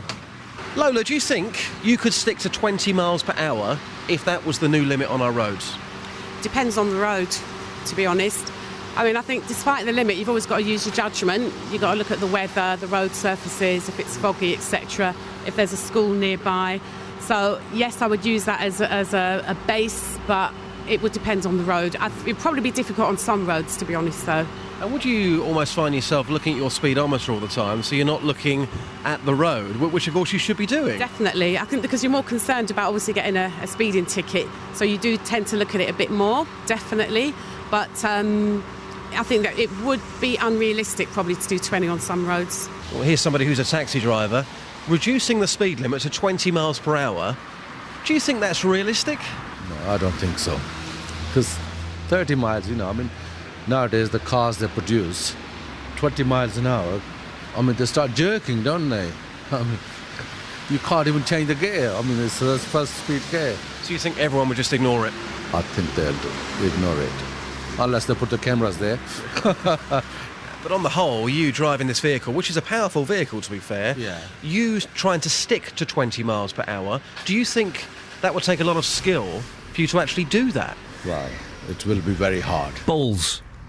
Utter ball. We've done this before, Justin. You went and drove at 20 miles per hour, and how did you find it? In the vehicle I drove in, yeah, OK. But other vehicles, of course, as that man mentioned there, are very different. Cars. Oh, for goodness, I know. If you've got a high-powered vehicle... mate. Jonathan mentioned it earlier as well. The taxi driver mentioned it there. Some of the cars, they start shaking. You will get calls on that. Yeah, if you can't drive properly, they will. Now, Justin, let's move on. Sorry, J-Dog, let's move on, because Patricia is on the line. Patricia, I believe you don't want to speak. Is that correct? Right, OK. So she has got a card that she wants to play to you, J-Dog. Yeah, Are you sure you don't want to speak, Patricia? OK. She's got a card that she wants to play. You have to guess who it is or what it is, and if you get it right, you win a Mars bar. Oh, really? This is fun. I love this game, yeah. Patricia, away you go. Happy birthday to you. Happy birthday to you, just because it's your birthday. Happy birthday to you. Oh, I've got it. You have a great day now. Justin, who was that? I know who it was. It's the guy that used to do catchphrase. I know who it is. I know. It's the D-Dog. It's Daniel O'Donnell. Oh, it is. He is my second favourite. Who's your first? Jim Reeves. Oh, right. I'm showing my age now, but Daniel O'Donnell sings a lot of songs that Jim Reeves sang. I'll remember you. Hang on a second, that was Frank Ifield. Oh, right, okay, right. Jim Reeves did that as well, I think, didn't he? I won't forget you. Now, Justin, we were having an interesting conversation about Daniel O'Donnell today, weren't we? We were. Do you know what? Daniel O'Donnell, for me, is an absolute legend. Can I just say where I last saw him? For someone who didn't want to talk, Patricia, you're very chatty. He was singing The Rivers of Babylon along the stage of the Royal Albert Hall. By the rivers of Babylon. Can you imagine Daniel O'Donnell in that one? Down. Yeah, he came and we remember Zion. Anyway, Justin, I owe you brown a girl in the ring. Tra-la-la-la-la. There's a brown girl in the ring. The thing is, Ian, your version is probably better than Daniel O'Donnell's. Oh, no, that's Patricia's favourite. Have you ever met him, Patricia? Well, he smiled at me. Well, I was hoping he was smiling at me, but there were a few hundred around me at the time. He was smiling at you, Patricia. Now, legally, you do have to buy Justin a Mars bar. I'm going to. When I come in to do Treasure Quest, and I'm not telling you the date, I put a Mars bar in his pigeonhole. Slip a Mars bar in his slot. He'll love that. Patricia, you're very, very kind. Thank you for coming on. Thank you. J-Dog, anything else? No, that's it. Thank you very much. Bye. Bye. Travel news for beds, cards and bugs. BBC Three Counties Radio. Better news now for Lower Sundon. They've now cleared Church Road after there was an obstruction. Other than that, normal Friday morning rush hour ready for the M25, queuing from Chorleywood at 18 to the M40 at 16. Biggleswade, southbound A1, looking slow as well between the Biggleswade South home-based roundabout up towards the Langford turn-off in Edworth. King's Langley looking quite slow, A41, and Exchange Road in Watford, heavy traffic on the sensors around Upton Road. Wycombe Wanderers tomorrow taking on Bury. Could get rather busy traffic-wise if you're heading to Adams Park tomorrow afternoon, kick-off time 3 o'clock. Trains right now looking okay. Bill Sheldrake, BBC Three Counties Radio. Bill, thank you very much indeed. Right, it's 8:47. It's Friday the 25th of October. I'm Iain Lee. These are your headlines on BBC Three Counties Radio. A man will appear before magistrates this morning charged with murdering 67-year-old Len Flower in Luton on Tuesday afternoon. A decision on whether paediatric service will be fully restored at Bedford Hospital will be delayed by a further 6 months. And experts at the University of Hertfordshire say they've proved that women are better at multitasking than men. Coming up, a little bit of music. Beds, Hearts and Bucks weather. BBC Three Counties Radio. And windy at the moment, but it should clear fairly early on, leaving us with a drier, brighter day. There may be just the odd shower here and there later on. Certainly still windy, though, with keen southwesterly winds. And temperatures reaching 18 degrees Celsius, so certainly mild for this time of year. A mild but breezy night tonight. Temperatures only down to about 13 or 14 degrees. And tomorrow, quite a grey, cloudy start to the day with plenty of showery rain around, which could stick around until the afternoon. And still staying breezy, but with highs of 18 degrees Celsius. Sunday looks like a bit of a showery affair, and then of course on Monday we have the warning out for the severe gales, and still some uncertainty as to the intensity of this, but we'll keep you updated over the weekend. That's your latest forecast.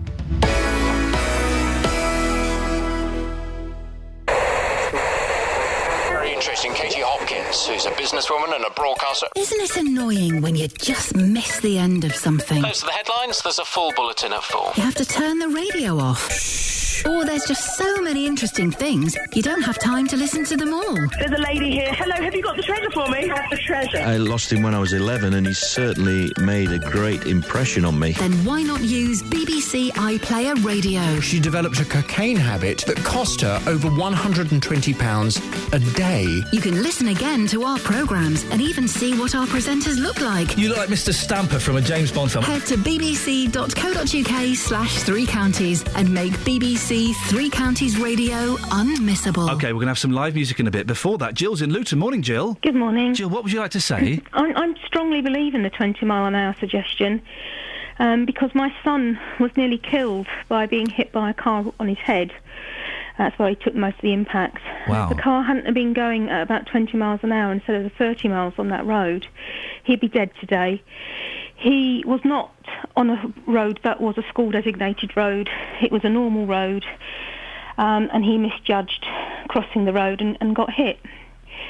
So, you know, I think any built-up area where there's a likelihood of anyone being injured in a car accident, we know 30 miles an hour or above, you're more likely to die. We've heard arguments from some people this morning, Jill, saying, well, no, it won't make any difference. Reducing the speed limit won't save anybody. It will, because if you're hit at 30 miles or above, it's an absolute fact that you're more likely to die, and if you're under 30 miles an hour, you're more likely to survive. I can't remember the exact statistics, but, you know, that's what we were told at the time.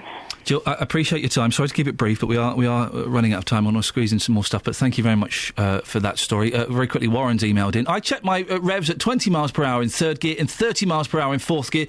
Both were approximately 1,800 revs per minute. There you go, you see. Facts, if we needed it. Now, it's Friday, so we get a bit of music in. We've got the Ouse Valley Singles Club. Good morning, everybody. Good morning. We've got Tim, morning. we've got Amy, and Uncle Sam. Hello. You're Uncle Sam on the washboard.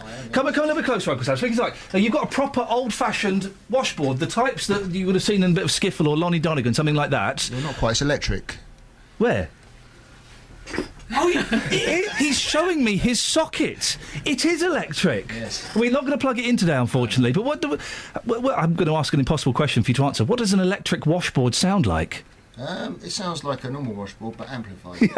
You see, it turns out he could answer that question, and he answered it very, very well. So we've got a washboard, we've got a ukulele, we've got an acoustic bass, which I just think is absolutely beautiful. Should we get a song? What are you going to play for us first of all? We're going to play one of our radio-friendly songs called Luton Airport Parkway. Away you go. The town 15 to Luton Airport Parkway. Yeah, the town 15 to Luton Airport Parkway. It's me mate's stag weekender, so we're going on the bender on the 10:15 to Luton Airport Parkway. Well, my bag's packed, my shirt's pressed, and I gave my shoes a shine. I've got my travel documents, I've checked in online. We're meeting up at 8 o'clock for breakfast and a beer. There's 14 of us going, but there's only 13 for the 10:15 to Luton Airport Parkway. Yeah, the 10:15 to Luton Airport Parkway. Well, all the lads are eager, because we're headed off to Riga on the 10:15 to Luton Airport Parkway. We're on a train, we're very loud, and everybody's funny. I keep checking I've got my passport, my wallet's full of money. There's my mate, he's running late, he's gonna miss the flight. He's not gonna make it, and that just won't be right. For the 10:15 to Luton Airport Parkway. Yeah, the 10:15 to Luton Airport Parkway. It's gonna be a drag if we haven't got the stag. For the 10:15 to Luton Airport Parkway. The flight's at 1, the train's on time, the airport bar is calling. Sam keeps on telling his old jokes, they really are appalling. The lads are so excited, I can almost hear them pop. But as we approach Harlington, the train comes to a stop. On the 10:15 to Luton Airport Parkway. Yeah, the 10:15 to Luton Airport Parkway. Hope no one hasn't tried and attempted suicide on the 10:15 to Luton Airport Parkway. We waited there an hour, and now we're all frustrated. The lads are getting restless, the excitement's dissipated. The trains have all been cancelled, and an announcer says to us, but Network Rail have provided you with a rail replacement bus, so we're on the bus to Luton Airport Parkway. Yeah, we're on the bus to Luton Airport Parkway. We don't mean to derail ya, but we've had a signal failure, so we're on the bus to Luton Airport. Everyone, yeah, we're on the bus to Luton Airport Parkway. Yeah, we're on the bus to Luton Airport Parkway. We should have had more sense and got a cab with Des and got a taxi to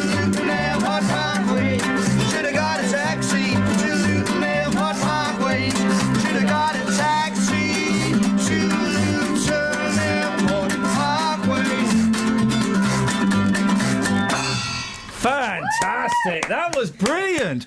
I've got to say, far too much energy for this time in the morning, though. Come a little bit closer, Tim. How did you all get together? Sam's my uncle. Oh, he's actually Uncle Sam. Oh, okay. Well done. Fair play. He's my mum's younger brother. My mum's listening, by the way. Hello, Mum. She says you're very controversial. Is that good or bad? You make her very angry. Oh, that's good then. Good. We like making mums angry. And Amy's my wife. Oh, hello, Amy. So that's how you all know. So it is a proper family. Yeah. Well, no, I used to have other people in the band, but you couldn't rely on them. So. Get the family in, you can emotionally blackmail them then to sort Exactly. Are you doing gigs and stuff? What's the plan? We've got one more gig left this year because we're going to have a bit of downtime because we've got a little girl, and so we're going to have a bit of downtime, write some songs and come back. But our last gig of the year is going to be at the Five Bells in Copel, just outside Bedford. Beautiful. On the 9th of November. And is there a website or anything that people can find out? Go on, Sam, you take over. www.theOusValleySinglesClub.com. And also look us up on Facebook, /Ouse Valley Singles Club. And Twitter. Fantastic. Yeah, listen. the OVSC at Twitter. How old's the little girl? She's 10 months. Oh, proper little girl. Yeah. Oh, well, good. My mum's got her this morning. Good. So she's not home on her own. Okay, that's good. Well, good luck. Well done. That's always very exciting. Can we have one more song? You can. Do you want a cover? Someone said we could do covers. You can do whatever you want, yes. Oh, okay. Listen, if we may run out of time. If we do, I will give you the signal. Keep playing, and you do the. Shut up. We'll have shut up. Basically, we'll have the travel, but we should be all right. What have you got for us? Go on. Oh, we're going to do a cover. We're going to do a Town Called Malice. Oh, away you go. Skiffle version of Town Called Fantastic. Malice. 1, 2, 3, 4.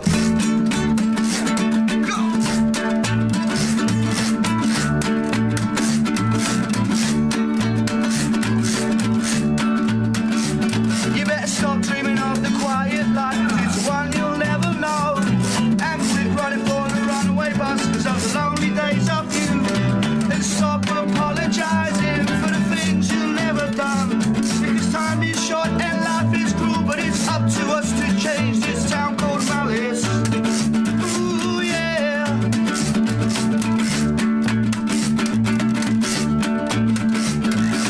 Rows and rows of dishes, milk and dine in the dairy yard, and 100 lonely housewives got empty milk bottles to their hearts, hanging out their old love letters on a line to dry.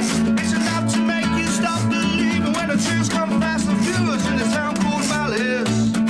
Ooh, yeah. You can join in on this bit. Ba ba ba ba ba da ba.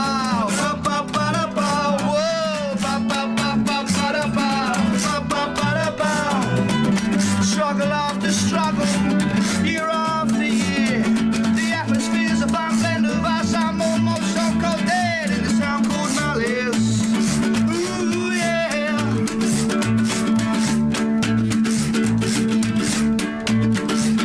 Our whole week's belief in Sunday's roast beef gets dashed against the co-op. To either cut down on beer or a kiss new gear, it's a big decision in a town called Malice. Ooh, yeah.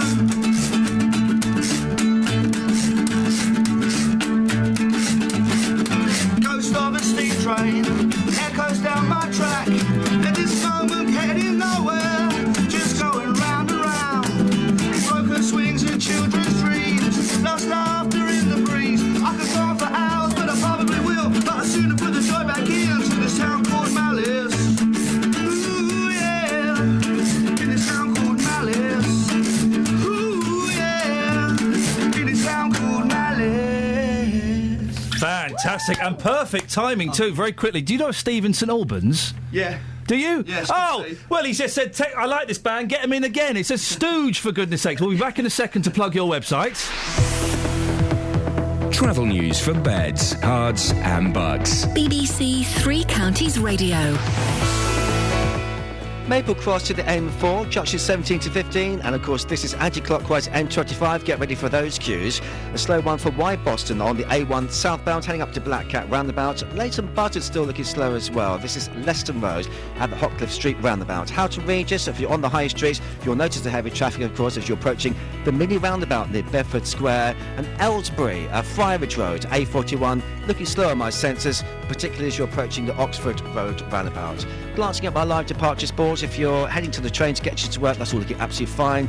Bill Sheldrake, BBC Three Counties Radio. Bill, thank you very much indeed. You just heard Tim, Amy, Uncle Sam, the Ouse Valley Singles Club. Tim, if people want to find out more about you, where do they go? They go to the www.theousevalleysinglesclub.com or check us out on Facebook. Like our page because it makes us feel really needed and loved. It's that validation, isn't it? We're all after. It's really important, actually. Thank you so much for coming in. That was wonderful. What a great way to start the weekend. That's it. That's your lot.